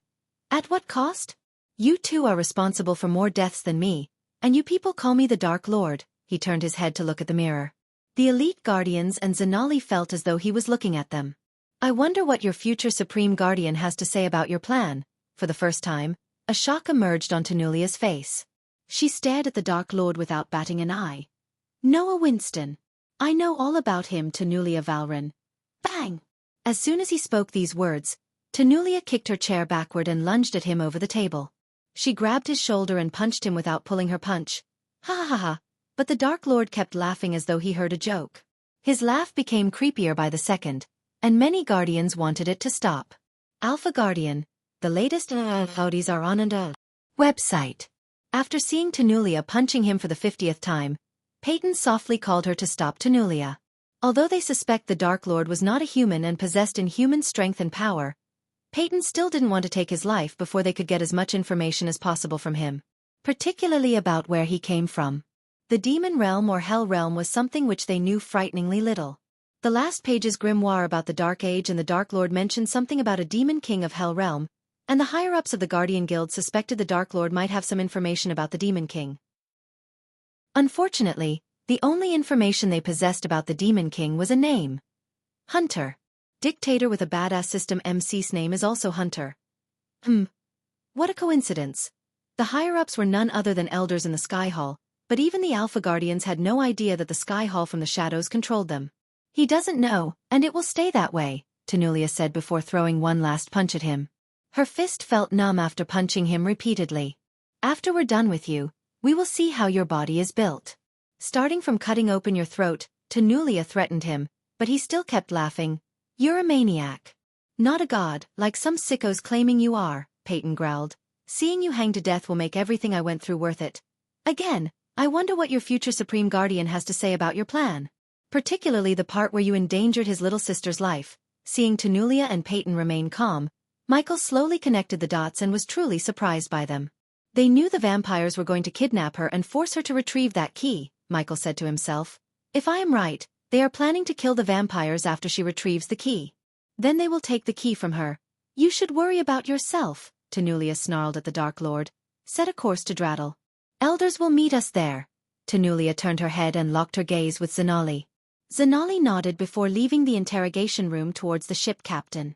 Because Zanali was a guardian captain, a couple of elites followed her behind. Meanwhile, in the interrogation room, Peyton and Tenulia each took a few parchments from the crate on the table and opened them. What am I thinking? Suddenly Tenulia smacked her forehead. Remove his mask. I want to see who is behind that mask, Tenulia ordered Peyton as the elite standing outside the room took a step forward.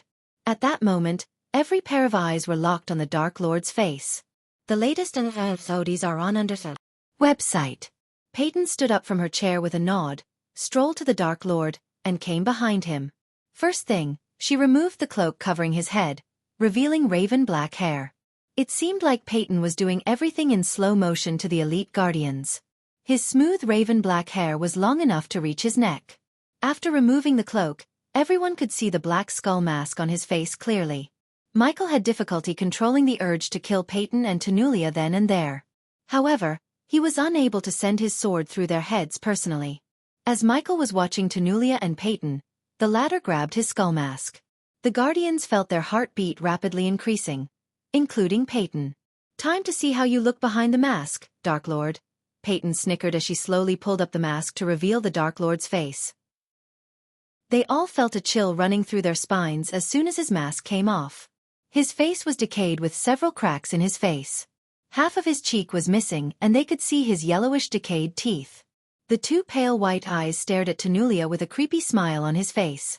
Tenulia twitched her nose as the strong pungent smell of rotten skin entered her nostrils. It was pretty horrendous to say the least. A Netheral. Tenulia could recognize an undead or a Netheral as they were commonly known in the Cultivation continents when she saw one. Ha ha ha ha ha ha. The undead burst into laughter and squirmed, shaking the chair he was tied to. This time when Tenulia heard his mad laughter, she had a bad feeling. H! The undead abruptly cut his laughter short and opened his mouth as wide as he could. When Tenulia looked into his mouth, she noticed something glowing inside his mouth. Before she could guess what that was, the undead spits the glowing rock onto the table. The elites immediately leaped away and curled into a ball, thinking the rock was going to explode. For some reason, The first thought when they saw the rock was that it might be a bomb. Tanulia stared at the jade rock on the table while a bright light inside the rock pulsated in regular intervals like a heartbeat. None of them had an idea about the rock until a bright light shot out of the rock to the wall behind the undead. The bright light slowly turned into a figure resembling the Dark Lord, but the Dark Lord before they unmasked him. Dark Lord, the undead uttered the word as Peyton felt her entire body go numb. Peyton, Peyton, the Dark Lord projected on the wall amused. The elite slowly managed to grasp the fact that the undead wasn't the real Dark Lord. But Tanulia was smarter than the rest. Hence, she realized the truth. The Dark Lord had played them. Visit. For the best known experience, where is Tiriana? The Dark Lord asked as Tanulia quickly scanned everything around the Dark Lord. But no matter how hard she looked, she couldn't see anything but darkness around him. A few elites outside quickly made their way to Tiriana's room without waiting for Tanulia's orders. Instead, they were trained by Tanulia and worked under long enough to sense her thoughts. Here she is. In the dim red light, Tanulia saw the Dark Lord pulling something from his side. Tiriana, Tanulia muttered, looking at Tiriana in the Dark Lord's hands. He grabbed Tiriana by the neck as she squirmed to escape his grasp but to no avail. A necessary sacrifice. The Dark Lord calmly said in his demonic voice. Then he turned his head to look at Tiriana, boom. The elites gasped in shock as Tiriana exploded into a bloody mist in the blink of an eye. Peyton stumbled back, seeing Tiriana's sudden yet horrifying death. On the other hand, Tanulia clenched her fist as her nails protruded the skin, making her literally bleed. After Tiriana exploded into blood-red mist, they saw nothing but red until the Dark Lord swiped off the blood. The guardians who went to look for Tiriana returned to the area and pushed open the copper door. Tiriana is not in her room, Alpha Guardian. The two armored guards had no idea that Tiriana exploded to death just a few moments ago. Boom. Tanulia raised her hand as a powerful gust of wind blasted away the two guards. I thought you were fine with her dying, Tanulia Valrin, the Dark Lord said, tilting his head. He sounded amused by the anger in Tanulia's eyes. Not a good feeling, is it? Realizing your whole plan is just a colossal failure, ha ha ha, he laughed, shocking everyone. Your elders have been wetting their pants for thousands of years because of me. A simple thought of me gave them nightmares. Did you really think that two bitches could catch me? His voice became colder and murderous. He then took a step closer as they saw his face closer on the projected screen. Slowly his crimson-red eyes became dark as Tanulia saw his eyes flaming up. Under their gazes, he raised his hand and kept his middle finger and thumb together, visit. For a better user experience, Peyton, when you thought you were playing me, you forgot something really important. Peyton's mind went black as she walked backward in fear. I am the Dark Lord, he snapped his finger as the entire white room turned red with Peyton's blood. The guardians gasped, realizing that Peyton exploded into a bloody red mist just like Tiriana with a snap of his fingers. Chapter 519 Destroying the Guardian Headquarters. As soon as the Dark Lord painted the walls with Peyton, the elites immediately rushed into the room to protect Tanulia. All of them were still boggled by Peyton's death. They had no idea how he killed Peyton without even laying a finger on her. He snapped his finger, and she just exploded in the blink of an eye. The imposter Dark Lord, the undead, was laughing like a maniac looking at the Guardian's panic. I won't kill you now, Tanulia Valrin. First, I will take away everything from you. Then, I will kill your precious elites. Only when you wish for death, I grant you your wish. Although the elites surrounding her were trained to be fearless warriors, they all feared for their lives deep down. Besides, the armor the Under was wearing kept releasing fear toxin in the air. Thus, everyone who breathed in the air felt fear clutching their hearts. Michael planned everything to the last detail. Boom. Tanulia felt hot blood splashing on her yet again as an elite guardian exploded. The empty silver armor he wore hit the ground with a sickening thud. We have to go, Alpha Guardian. Ha ha ha ha. The undead laughed as the elites tried to take Tanulia away from the room. However, she did not even budge an inch from the room. Once again, Michael raised his hand, making the guardians' hearts pound against their chests. Boom. Michael snapped, and just like before, a guardian exploded from within. At that moment, the entire white room turned red, and blood oozed out of the walls and ceiling. Not only the walls but also Tanulia herself were drenched in blood.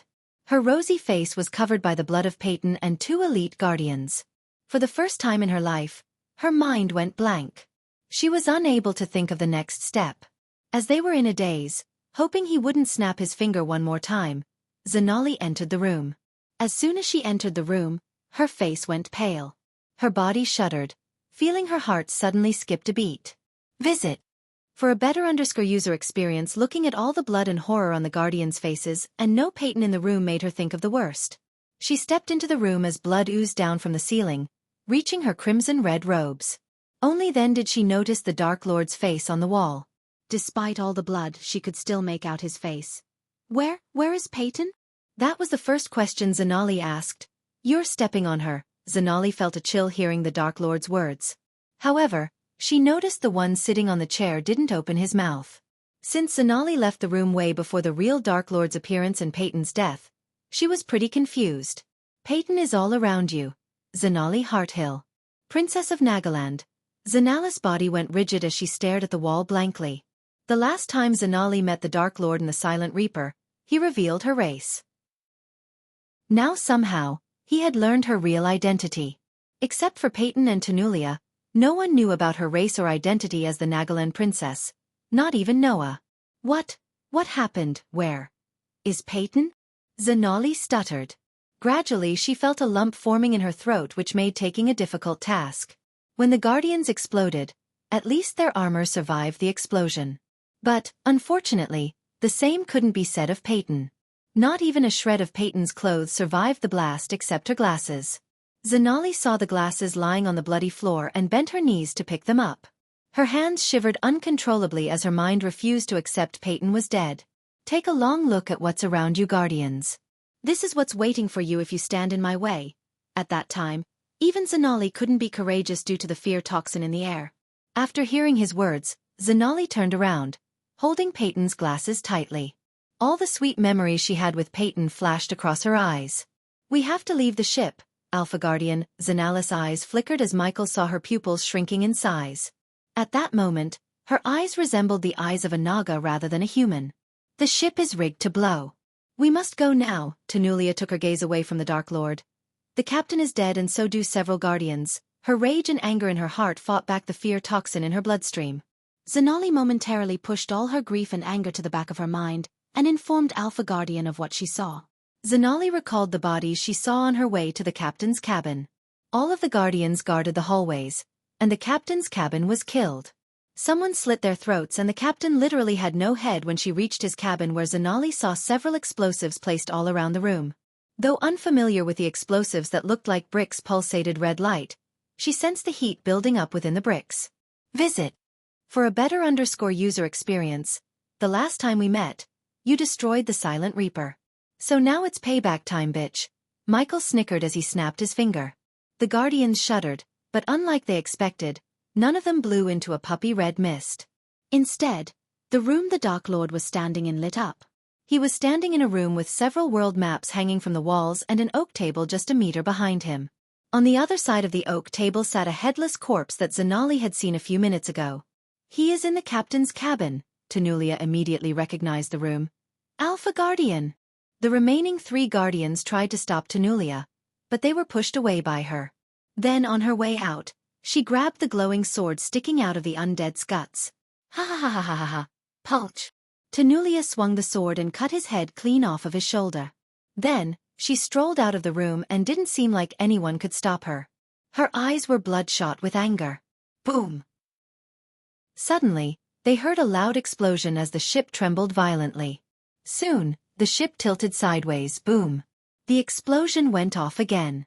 This time, the Guardians and Zanali were thrown off balance. The explosion sound continually rang in their heads and soon, the howling sound indicated the hull breach. Immediately Zanali grabbed the jade stone lying on the floor before stumbling out of the room while holding the walls for support. Get out of here! Zanali shouted at the elites following her behind. The lights flickered for a moment before ultimately going out. Then, the place turned dark as the emergency lights lit the hallway in a dim crimson red.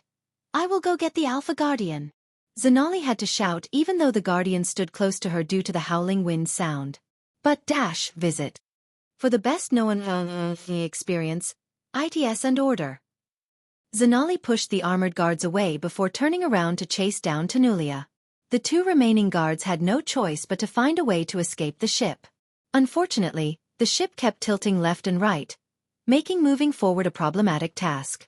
However, holding onto the walls, the two of them walked along towards the cargo bay, where they received the fake Dark Lord.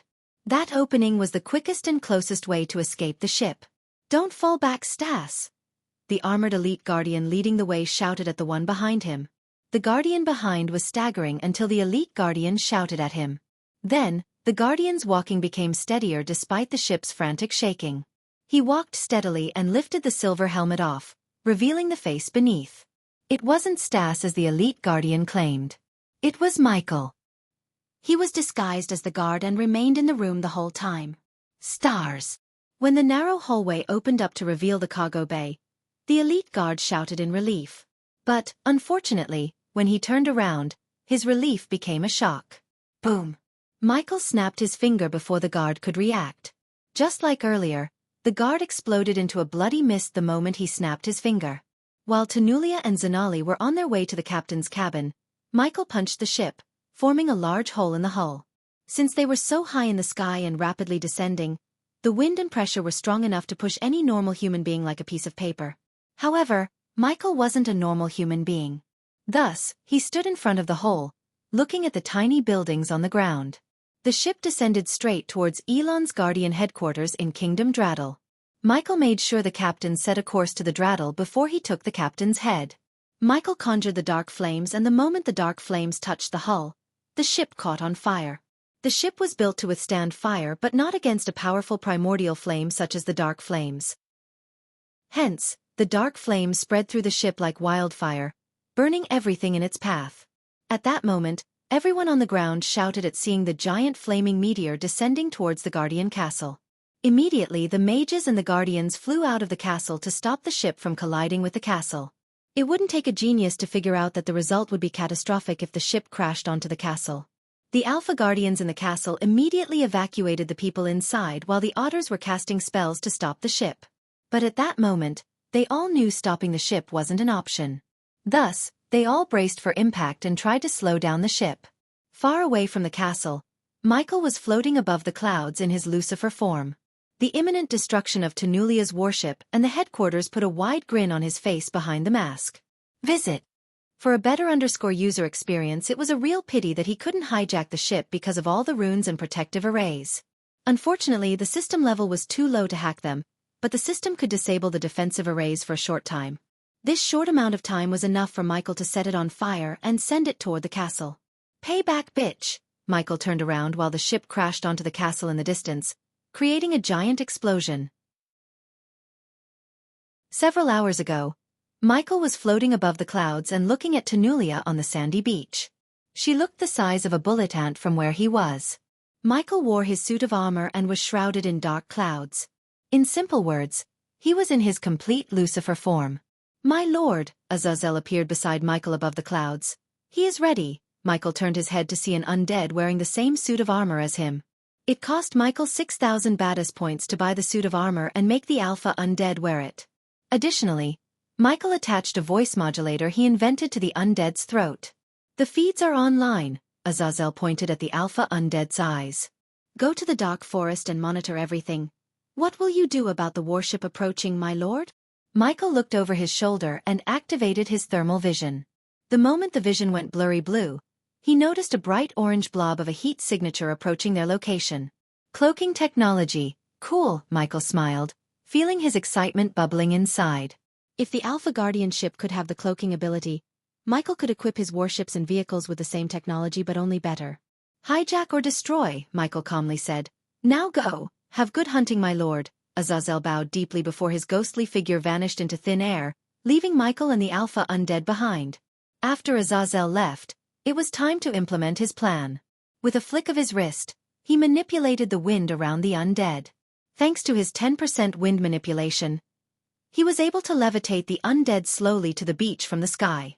"My lord," as Michael was flying the undead to the beach, he heard Azazel's voice in his head. "I have established a connection with his voice modulator. I can now speak on your behalf." "Good. I'll be listening. Keep them think he's the Dark Lord." "Yes, my lord." Visit. For the best known experience, Azazel went silent as Michael finally landed the undead on the beach. Then, Michael flew higher into the air while controlling the undead telepathically. After merging his soul pieces together, his multitasking ability soared through the roof. Controlling the undead and flying had become as easy as breathing to him. Lightning dash. Michael flew at the invisible warship, leaving a dark trail in the sky. His speed had reached the point that when he flew away, he left after images of himself in the sky that lasted for a couple of seconds. In a few breaths of time, Michael arrived above the warship. He activated the thermal vision to see several guardians guarding the upper deck. They all wore metal plate armor from head to toe. However, when Michael disabled the thermal vision, the guards disappeared from his sight. So they also have the ability to use cloak. I need to get my hands on one of those armors. He already planned to disguise himself as a guard, but looking at the armor's ability to turn invisible, he decided to take it for himself. At that moment, there were 4 guardians patrolling the upper deck. Since the ship was Tenulia's headquarters, only the best of the best resided on the ship. Eladir, looking at the invisible ship floating through the clouds, Michael established a connection with Eladir. "Can you the warship?" Michael broadcasted what he saw to Eladir's mirror through the interlinked spiders and mirrors. "I am not familiar with this vision.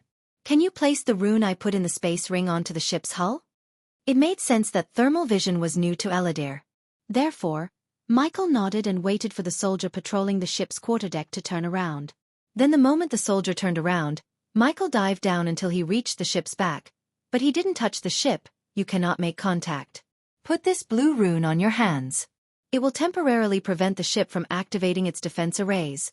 The ring in Michael's middle finger let out a dim glow, indicating that Eladir, who had the interlinked space ring, added something into the space ring. Michael sent a sliver of his arch energy to access the ring and retrieved a golden parchment. When he opened the parchment while still floating behind the ship, he noticed a blue rune that resembled an eye glowing on the parchment. Touch the rune. As soon as Michael touched the rune turned into glowing blue dust and settled on his palm, forming the rune on his dark gloves. With the glowing rune in his hand, Michael touched the hull. Immediately Michael had a cold chill all over his body. "Now place this rune on the ship." Once again, Michael retrieved another parchment from his space ring. This time, there was a rune in the shape of a fire symbol burning in the parchment. Like before, when he touched the rune, it turned into glowing crimson-red dust, floated to his right hand, and formed the rune on his palm. Creak. The latest episodes are on Undertale website. Michael heard a muffled creaking sound coming from the ship when he placed the rune on the ship's hull. They did an acceptable job, I think. But my runes are better. The Eye of Xianxia will give you 5 minutes of time, which is more than enough for you to deal with the guards. Wear one of their armors and you're good to go, Eladir instructed him.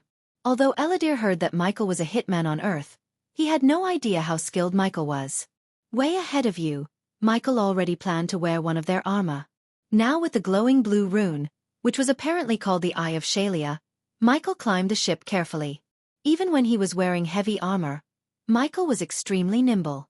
He climbed the distance of 20 meters in a minute.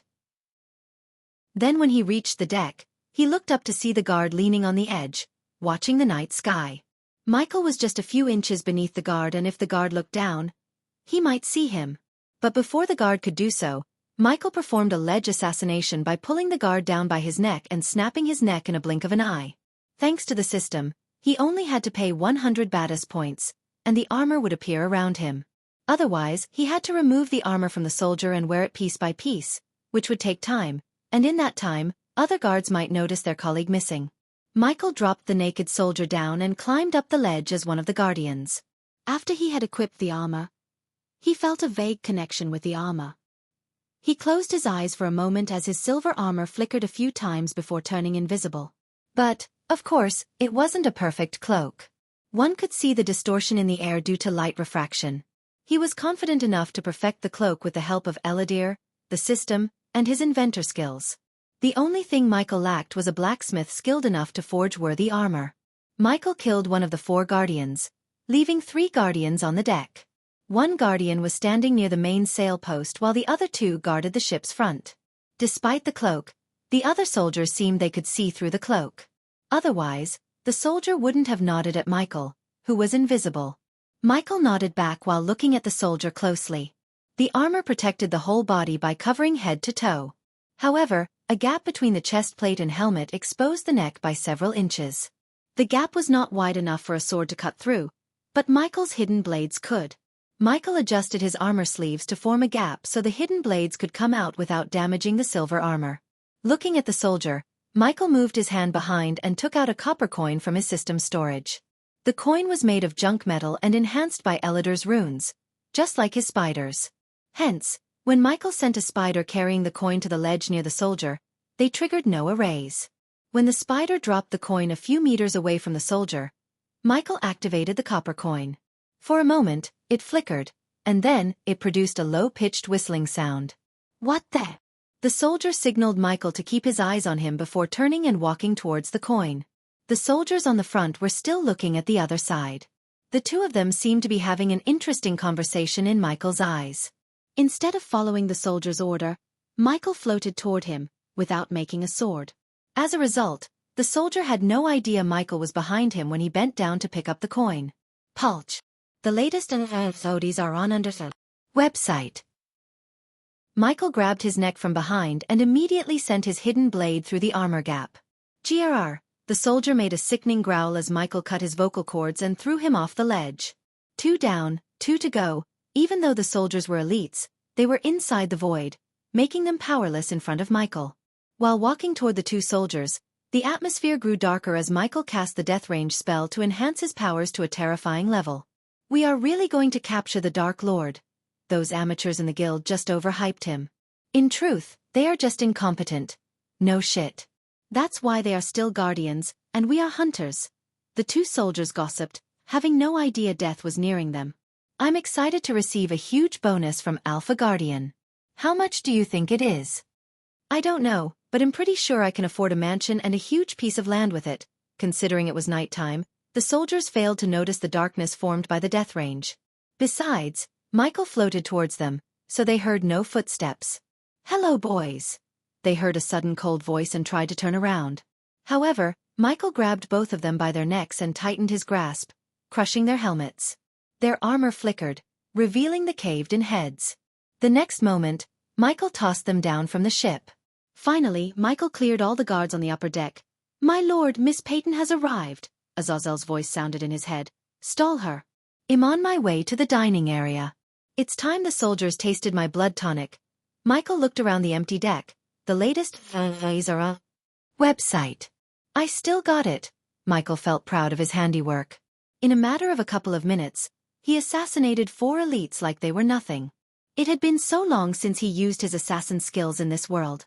With a proud grin under the helmet, Michael made his way to the ship's center, where he saw a latch.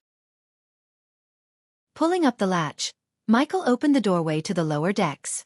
He climbed down the ladder and reached a narrow hallway lit with elegant small chandeliers. He stepped on a ruby-red carpet that ran from the ladder to the other parts of the ship. A few meters away from Michael, he noticed a soldier guarding a door, and when he noticed Michael, he turned his head. What are you doing down here? The guardian asked. Man, I need to get something to eat. I'm starving. Michael quickly disabled his cloak and rubbed his belly. Damn it, man, quickly eat something and return to your post. The guardian had a British accent which slightly surprised Michael and reminded him of the time Michael traveled to London to kill a billionaire in his own mansion. Will do. Michael slowly walked towards the soldier while looking around to see if he could find any clues to locate the kitchen. Seeing Michael approaching him, the soldier raised his hand. Where are you going, mate? The dining area is through that door.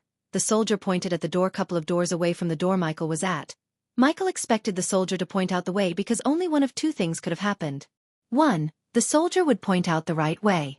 Else, he would suspect Michael and try to apprehend him, which would have resulted in Michael killing him and burning his body to ashes with dark flames. Luckily for the soldier, he chose the first option. My mind is boggled, man. Thanks anyways. You want anything? Yeah, get me a pastry on your way out, the soldier said as Michael nodded. Sure thing, as he reached the door to the kitchen. He twisted the copper knob and was welcomed by an enormous high-ceilinged room, large enough to contain at least 70 people, with mounds of glittering brass pots and pans heaped around the stone walls and a great brick fireplace at the other end. In addition, there were 7 rows of long oak tables and benches for the guardians to dine on. At that moment, the kitchen was rather empty, and only a few guardians sat on the benches, having their fill. All the oak tables had several pots and bowls filled with various dishes.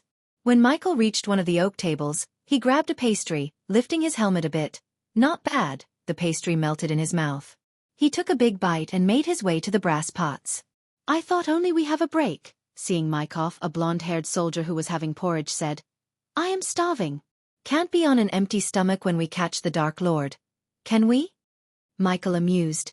Can't argue with that point. Finish it quickly, Mac. We can't be late to receive the Dark Lord. Michael was pleasantly surprised. Visit. For a better user experience. Is that so? You guys are so lucky, you get to see the Dark Lord up close. The blonde soldier rolled his eyes.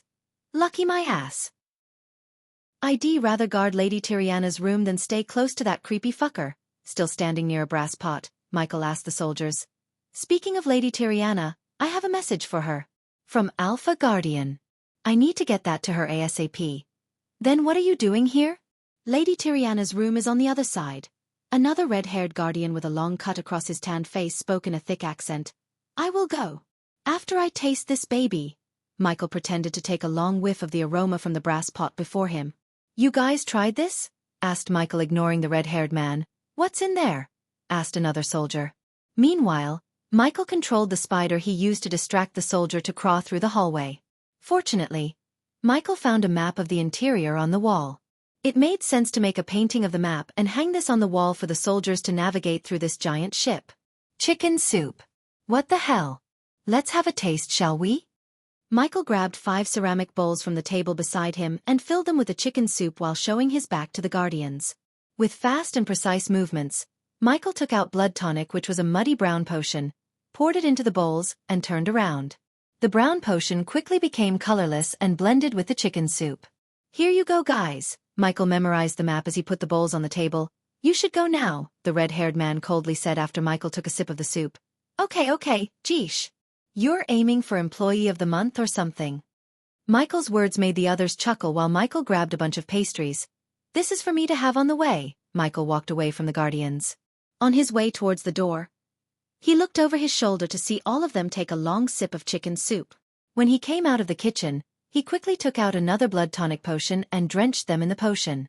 For a moment, the pastries looked wet, but soon, they regained their usual crispy texture after the pastries absorbed the nanites.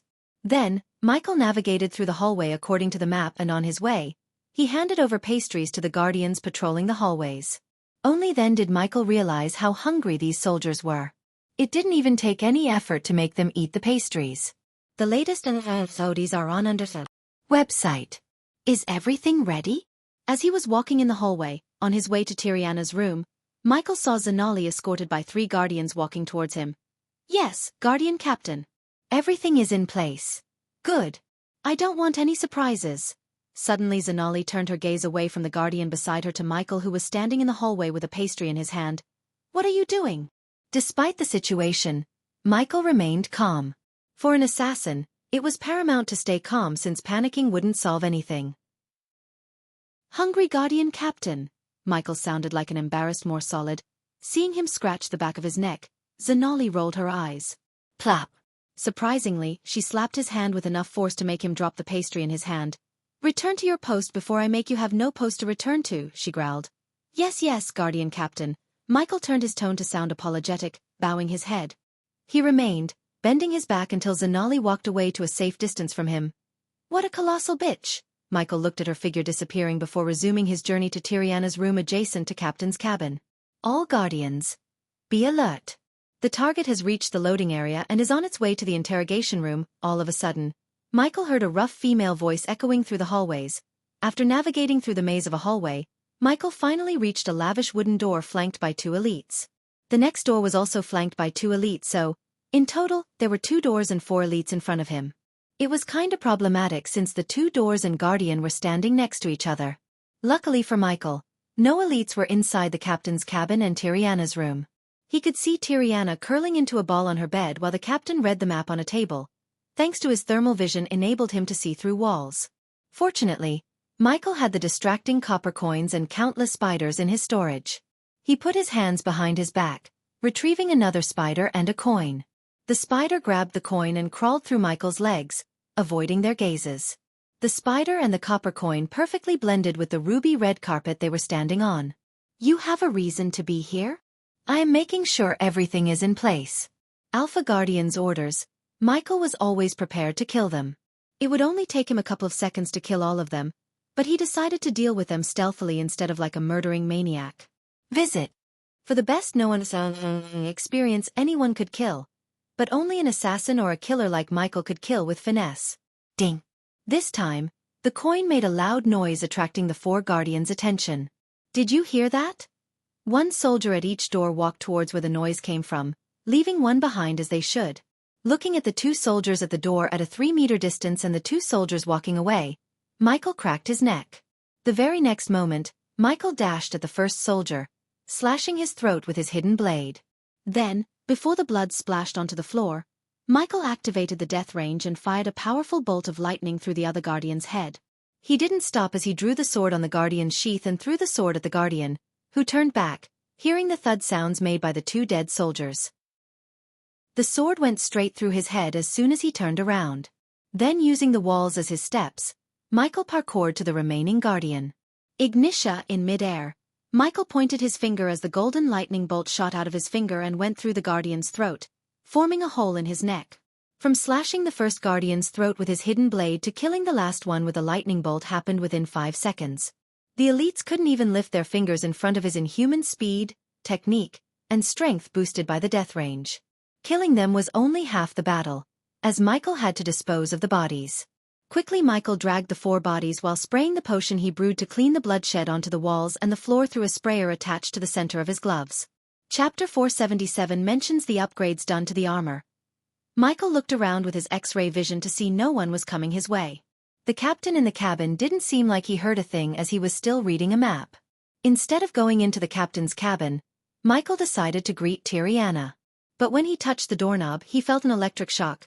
System, unlock the door for me. After seeing the golden runes on the room, he realized Tanulia placed runes on the door to protect Tiriana. The system requires 6,000 Batis points to disable the runes. Do it. A bright light shot out of Michael's hand to the door. Then, the glowing runes dimmed out in a few blinks of an eye. With a grin, Michael twisted the knob as the door opened with a crackling sound. He took a step inside the room and saw Tiriana curling into a ball on her white bed. Knock knock elf, your death is here, visit. For the best known experience. Tiriana, who heard these words weakly, opened her eyes. After Michael demonstrated his skills to Asian and Alred 3 days ago, he went to one of Michael's restaurant competitors, the Ruby Cuisine. Michael poisoned her food with blood tonic without her knowledge or anyone. Ever since that day, Michael has been controlling the Nanites and causing her pain. Chapter 495 mentions Tiriana's arrival at Adrizel. Tanulia found the spiders because of Noah. They thought they found all the spiders in the warship except the one Michael left in Peyton's body. Michael knew they had found the spiders and tried to manipulate him by feeding him false information. But Peyton's dedication to catching him really surprised Michael. She really went all in, and if it wasn't for the spider in her body, Michael would have been in the interrogation room right now instead of in Tiriana's room. Who are? She was so weak and barely uttered these words. Looking at Michael dragging the dead bodies, she tried to rise up from the bed but only to fail again and again. After dragging their bodies inside, Michael closed the door. Ah, you want to get up? Seeing Tiriana struggling and trying to reach for the dagger on a table beside the bed, Michael stepped toward the bed, bang!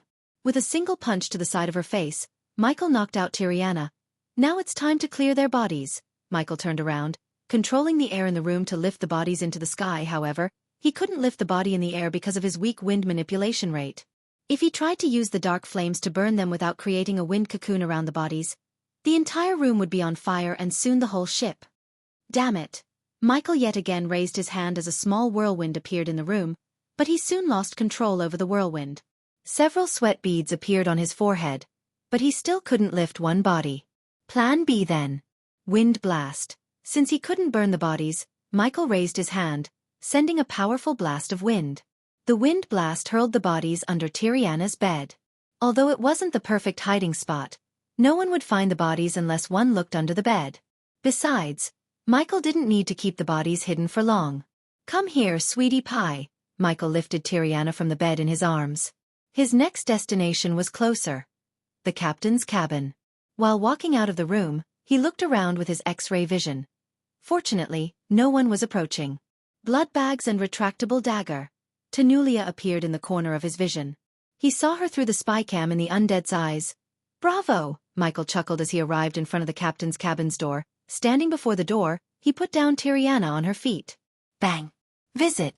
For a better user experience, Michael kicked open the door, startling the plump bald man on the other side of the oak table. "Move an inch and I will break her neck." His face might be covered by the helmet, but it couldn't hide the killing intent in his voice. "Who are you?" the captain asked. "Raise your arms in the sky," Michael calmly asked, but the captain seemed reluctant. With a flick of his wrist, Michael took out a dagger and placed it against Tiriana's neck. Okay. Seeing the knife against her neck, the captain immediately raised his arms over his head. "Now, if you do everything I say when I say, you and she will live." Using his legs, Michael closed the door without taking his eyes off the man. "You have no idea who you're messing with," the captain growled. "Funny. I was about to say the same." Michelle moved the dagger pointing at the captain. Lightning dash instantly, a lightning bolt shot out of his hand. The captain's body went rigid as the lightning bolt hit the wall behind him, just avoiding his head by a couple of inches. You. The captain stuttered in fear. Only one could use spells inside the void line, and it was the Dark Lord. Realizing the man before him might be the Dark Lord sent shivers running down his spine. He immediately began to tremble as he drenched his white robes with sweat. A rectangular box vaguely resembled a flight dashboard with several levers and colorful buttons a couple of meters behind the captain. Michael could see the endless crystal ocean outside through the windows above the console. "Set a course to your headquarters in Draddle. Or the next one goes through your head." Seeing the tiny lightning bolts dancing around his arm, the captain shivered. At that moment, the only thought the captain had was getting out of here alive. Unlike the rest of the ship, he wasn't an elite guardian. Tenulia hired him as the ship captain just a week ago, and if he knew he would be in the same room with the Dark Lord, he wouldn't have taken the damn job despite the handsome wage. He regretted leaving the Guardian Guild in a drizzle. "Just don't kill me," the captain slowly walked backward, keeping his arms in the air. "Don't give me a reason to," Michael calmly said. After reaching the dashboard, the captain pulsed the red lever and pressed some buttons on the dashboard. "Visit." For the best known experience. "It's done." The captain turned around. "Good," Michael nodded and stayed silent for a few moments. Meanwhile, in the interrogation room, Tenulia just unmasked the undead. "It's showtime." Michael paid the system another 100 badass points. Soon, his silver armor faded into thin air, revealing his Lucifer armor. Instantly, the room lost all the light and grew darker. "Now tell me, Captain, have you ever taken an innocent life?" The captain was startled by his question. But, of course he had taken innocent lives. During his visit to a village in a drizzle, he slapped a slave he bought from the southern continent to death because she refused to pleasure him. It was quite usual among the nobles. But he didn't dare to say anything to the Dark Lord. "No, never." "Fair enough," the captain sighed in relief. Though his relief only lasted a second as Michael cast the wind blast but manipulated the wind element to change the shape of the blast. He created a wind blade. It was his first time manipulating the wind element to transform the wind blast into a wind blade. His wind blade was surprisingly good enough to cleave the captain's head off his shoulder. The captain's headless body staggered around the room, spraying blood all over the room while his head hit the table with a sickening thud. "He was lying," Michael told Tiriana as though she was awake. He moved on to put Tiriana on the oak table and took out a spider to record his message to Tenulia. After recording everything he wanted, he planned to send the feed to the mini projector he left in the undead's mouth. Tenulia would think it was a live feed. Still, in reality, it was a pre-recorded feed made by Michael to distract everyone. A few minutes later, Michael left the room, disguising himself as an elite guardian. The room was painted red with the captain and Tiriana's blood. To this moment, Tenulia had no idea her friend had exploded to death. "Again, I wonder what your future Supreme Guardian has to say about your plan. Particularly the part where you endanger his little sister's life." Michael watched Azazel talk through the voice modulator attached to the undead's throat while going to the interrogation room. Michael was curious to see Tenulia's expression, and he was surprised when he saw the calm look on her face.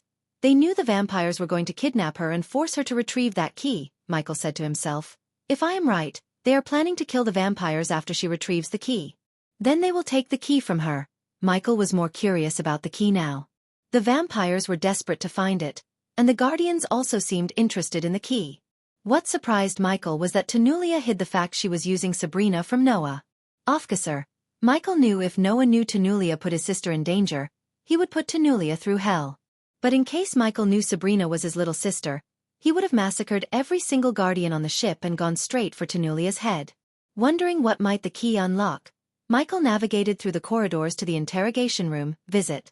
For the best Noah experience. Hey. When he arrived in front of the mirror, a fellow elite guardian greeted him with a nod. None of them had an idea that the real Dark Lord was watching the interrogation with them. He stood with 4 other guardians while Zanali stood closer to the mirror a couple of feet in front of them. Gaia made him promise that he wouldn't kill Zanali. Otherwise, he would have killed her by now. And who are you, cat? 2 others, only Peyton, Tanulia, and the undead were in the room. However, there was another figure who remained invisible. Even the elites failed to see him as his invisibility cloak was much more powerful and better than the elite guardians. Michael saw his 7-feet figures via thermal vision. His figure vaguely resembled the tiger hybrid Jacobi he killed when Gaia returned from the Fire Realm. If his memory served him right, he might be the Black Panther beastmen he saw while watching Tanulia's warship feed. Chapter 469 mentioned the Black Panther beastman. Michael had a feeling that he was here to protect Tanulia if this went south. Michael also noticed a medallion on her neck, radiating immense power. System scanned that medallion. As usual, the system asked for 2,000 badass points. In a couple of moments he heard back from the system. The system has finished the scan. The medallion contains a sophisticated rune that will teleport Tanulia to an unknown location in case her life is threatened. Why am I not surprised? It made sense to Michael. She was way high in the Guardian hierarchy, and they wouldn't let her come to the southern continent without any contingencies to save her life. Killing her would take much more time and preparation. All these medallions, runes, and guardians could only protect her for a short amount of time. As soon as Michael reaches the fusion stage, he would end her life regardless of whom or what she has to protect herself. The moment she destroyed the Silent Reaper, she sealed her fate. Set a course to Draddle. Elders will meet us there. Michael saw Tanulia turning her head and looking at Zanali. Zanali nodded at Tanulia before leaving for the captain's room, where Michael left some nice surprises for her. After Zanali left, Tanulia smacked her forehead. What am I thinking? Visit. For a better user experience, remove his mask. I want to see who is behind that mask, Tanulia ordered Peyton as the elites outside the room took a step forward. One of those elites was Michael. Sometime in the future, under the pitch-black sky, a castle menacingly stood in the middle of thousands of warriors. The sky was lit by the hundreds of fireballs, lightning bolts, and meteors sent by the mages down and in the air. The castle's black walls remained firm despite being bombarded by thousands of angry mobs. They all looked like ants in front of the giant castle. As far as one could see, there was nothing but scorched land around the castle, which was previously crowded with ancient forests. Suddenly, as they were sieging the castle vibrated, resonating an ear-piercing howling sound. Boom!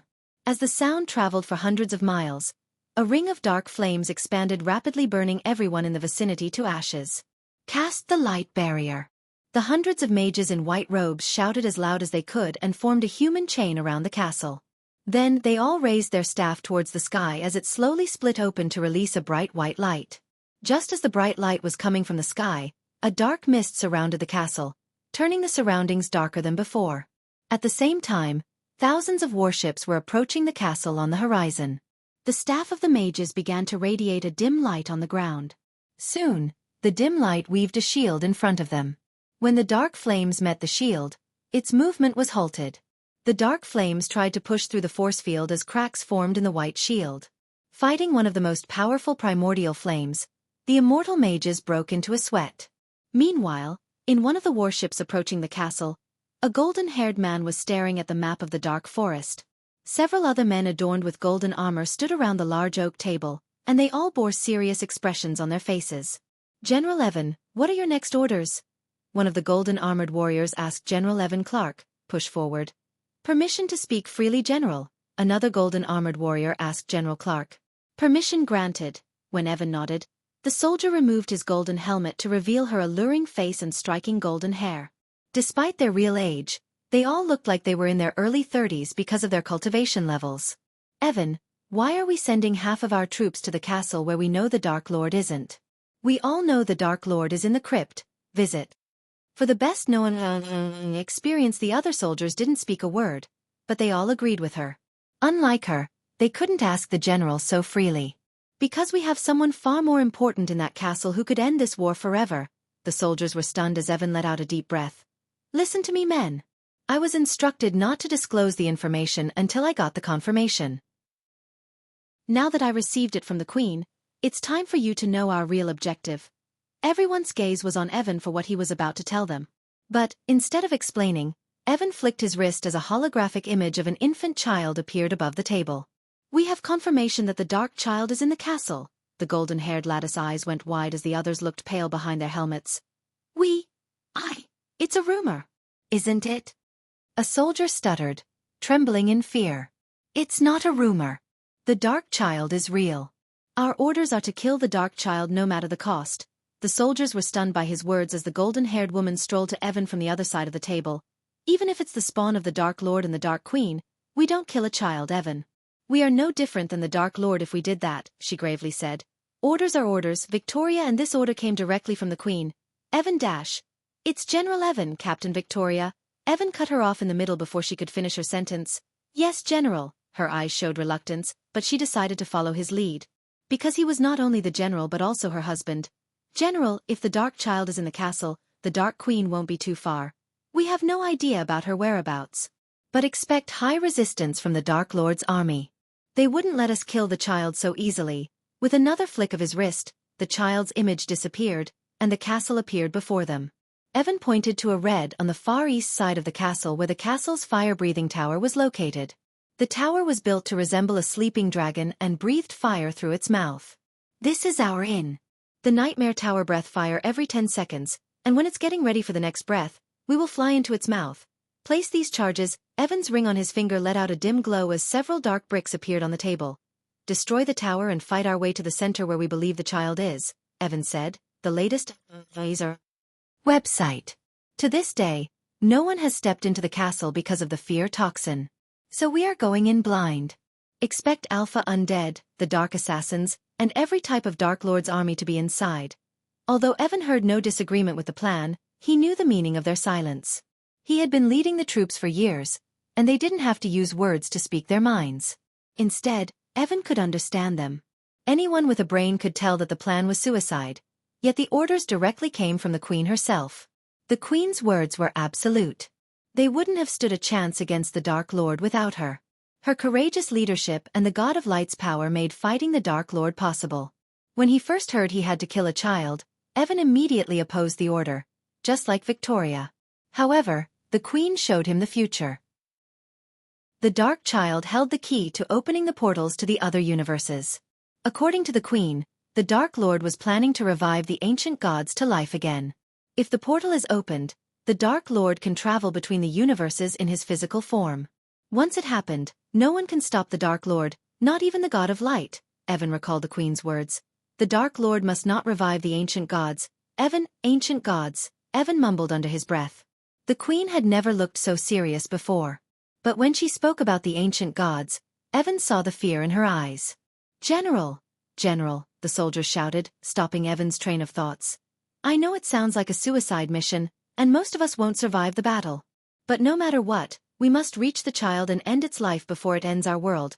Evan paused for a moment before continuing. While we are fighting our way through the castle, our remaining forces will focus on sieging the castle in all directions. This would keep the Dark Lord's forces busy and give us some breathing room. What about the Dark Lord General?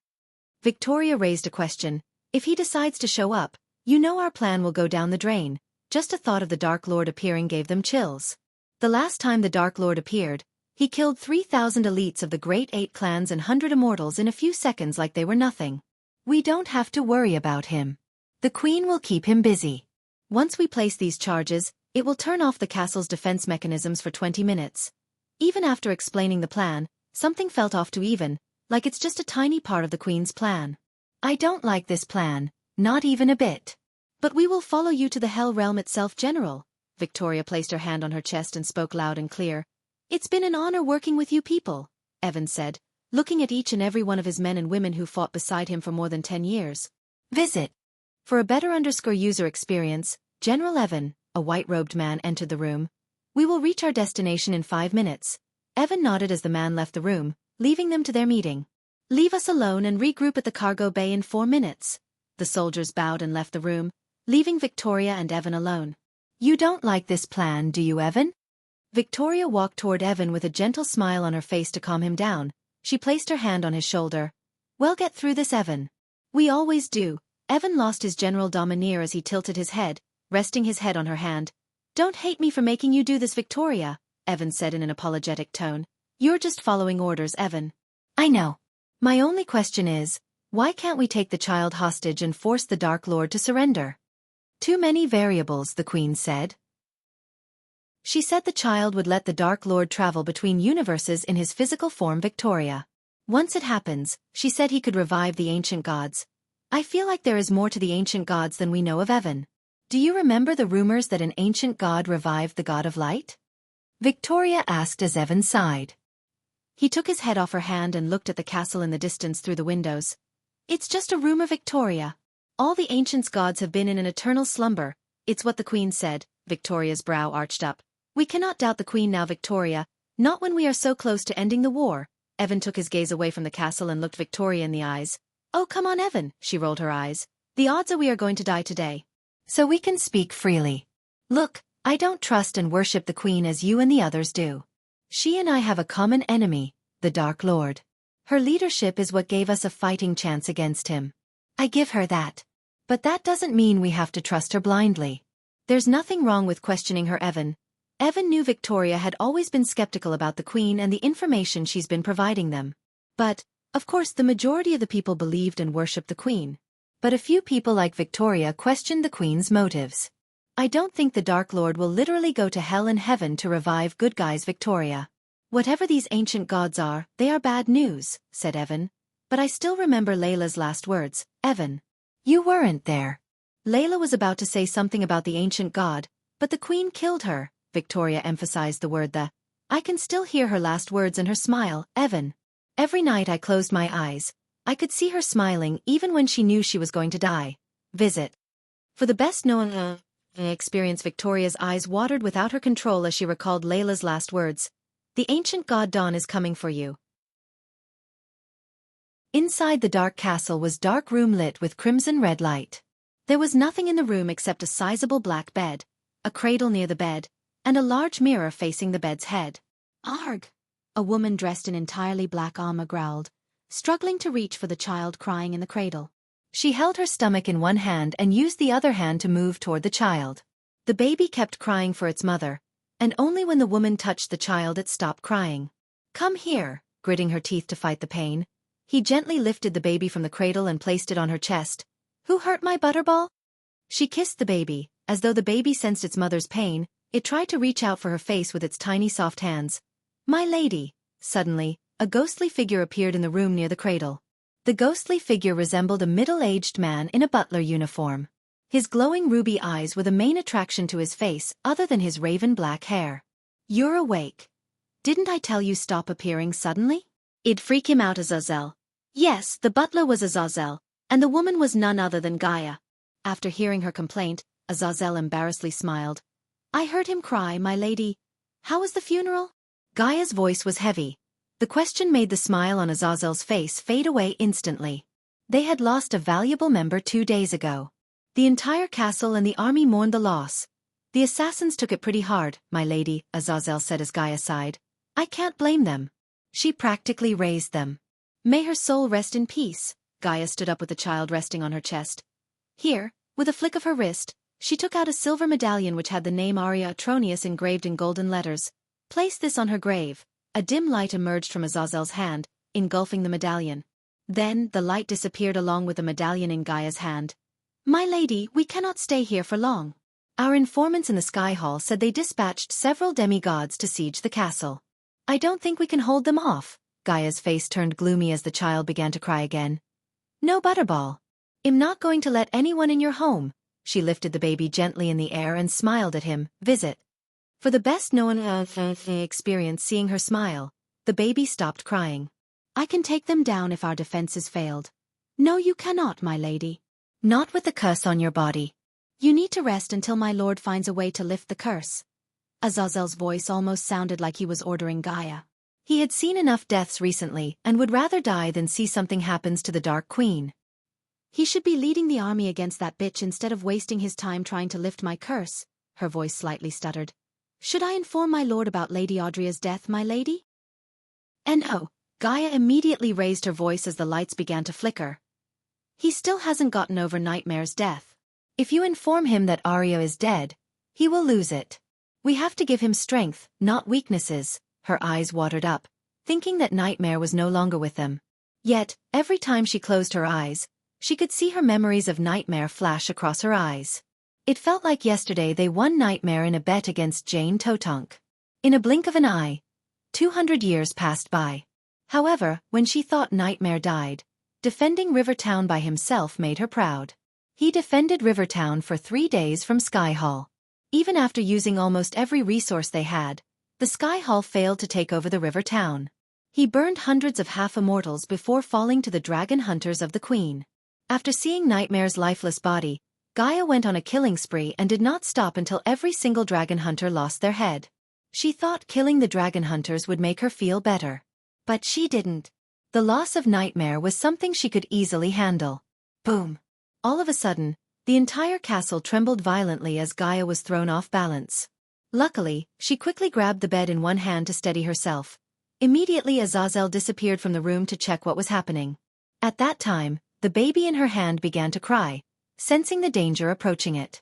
When the tremor stopped, the mirror before the bed flickered, revealing the Dark Lord's face.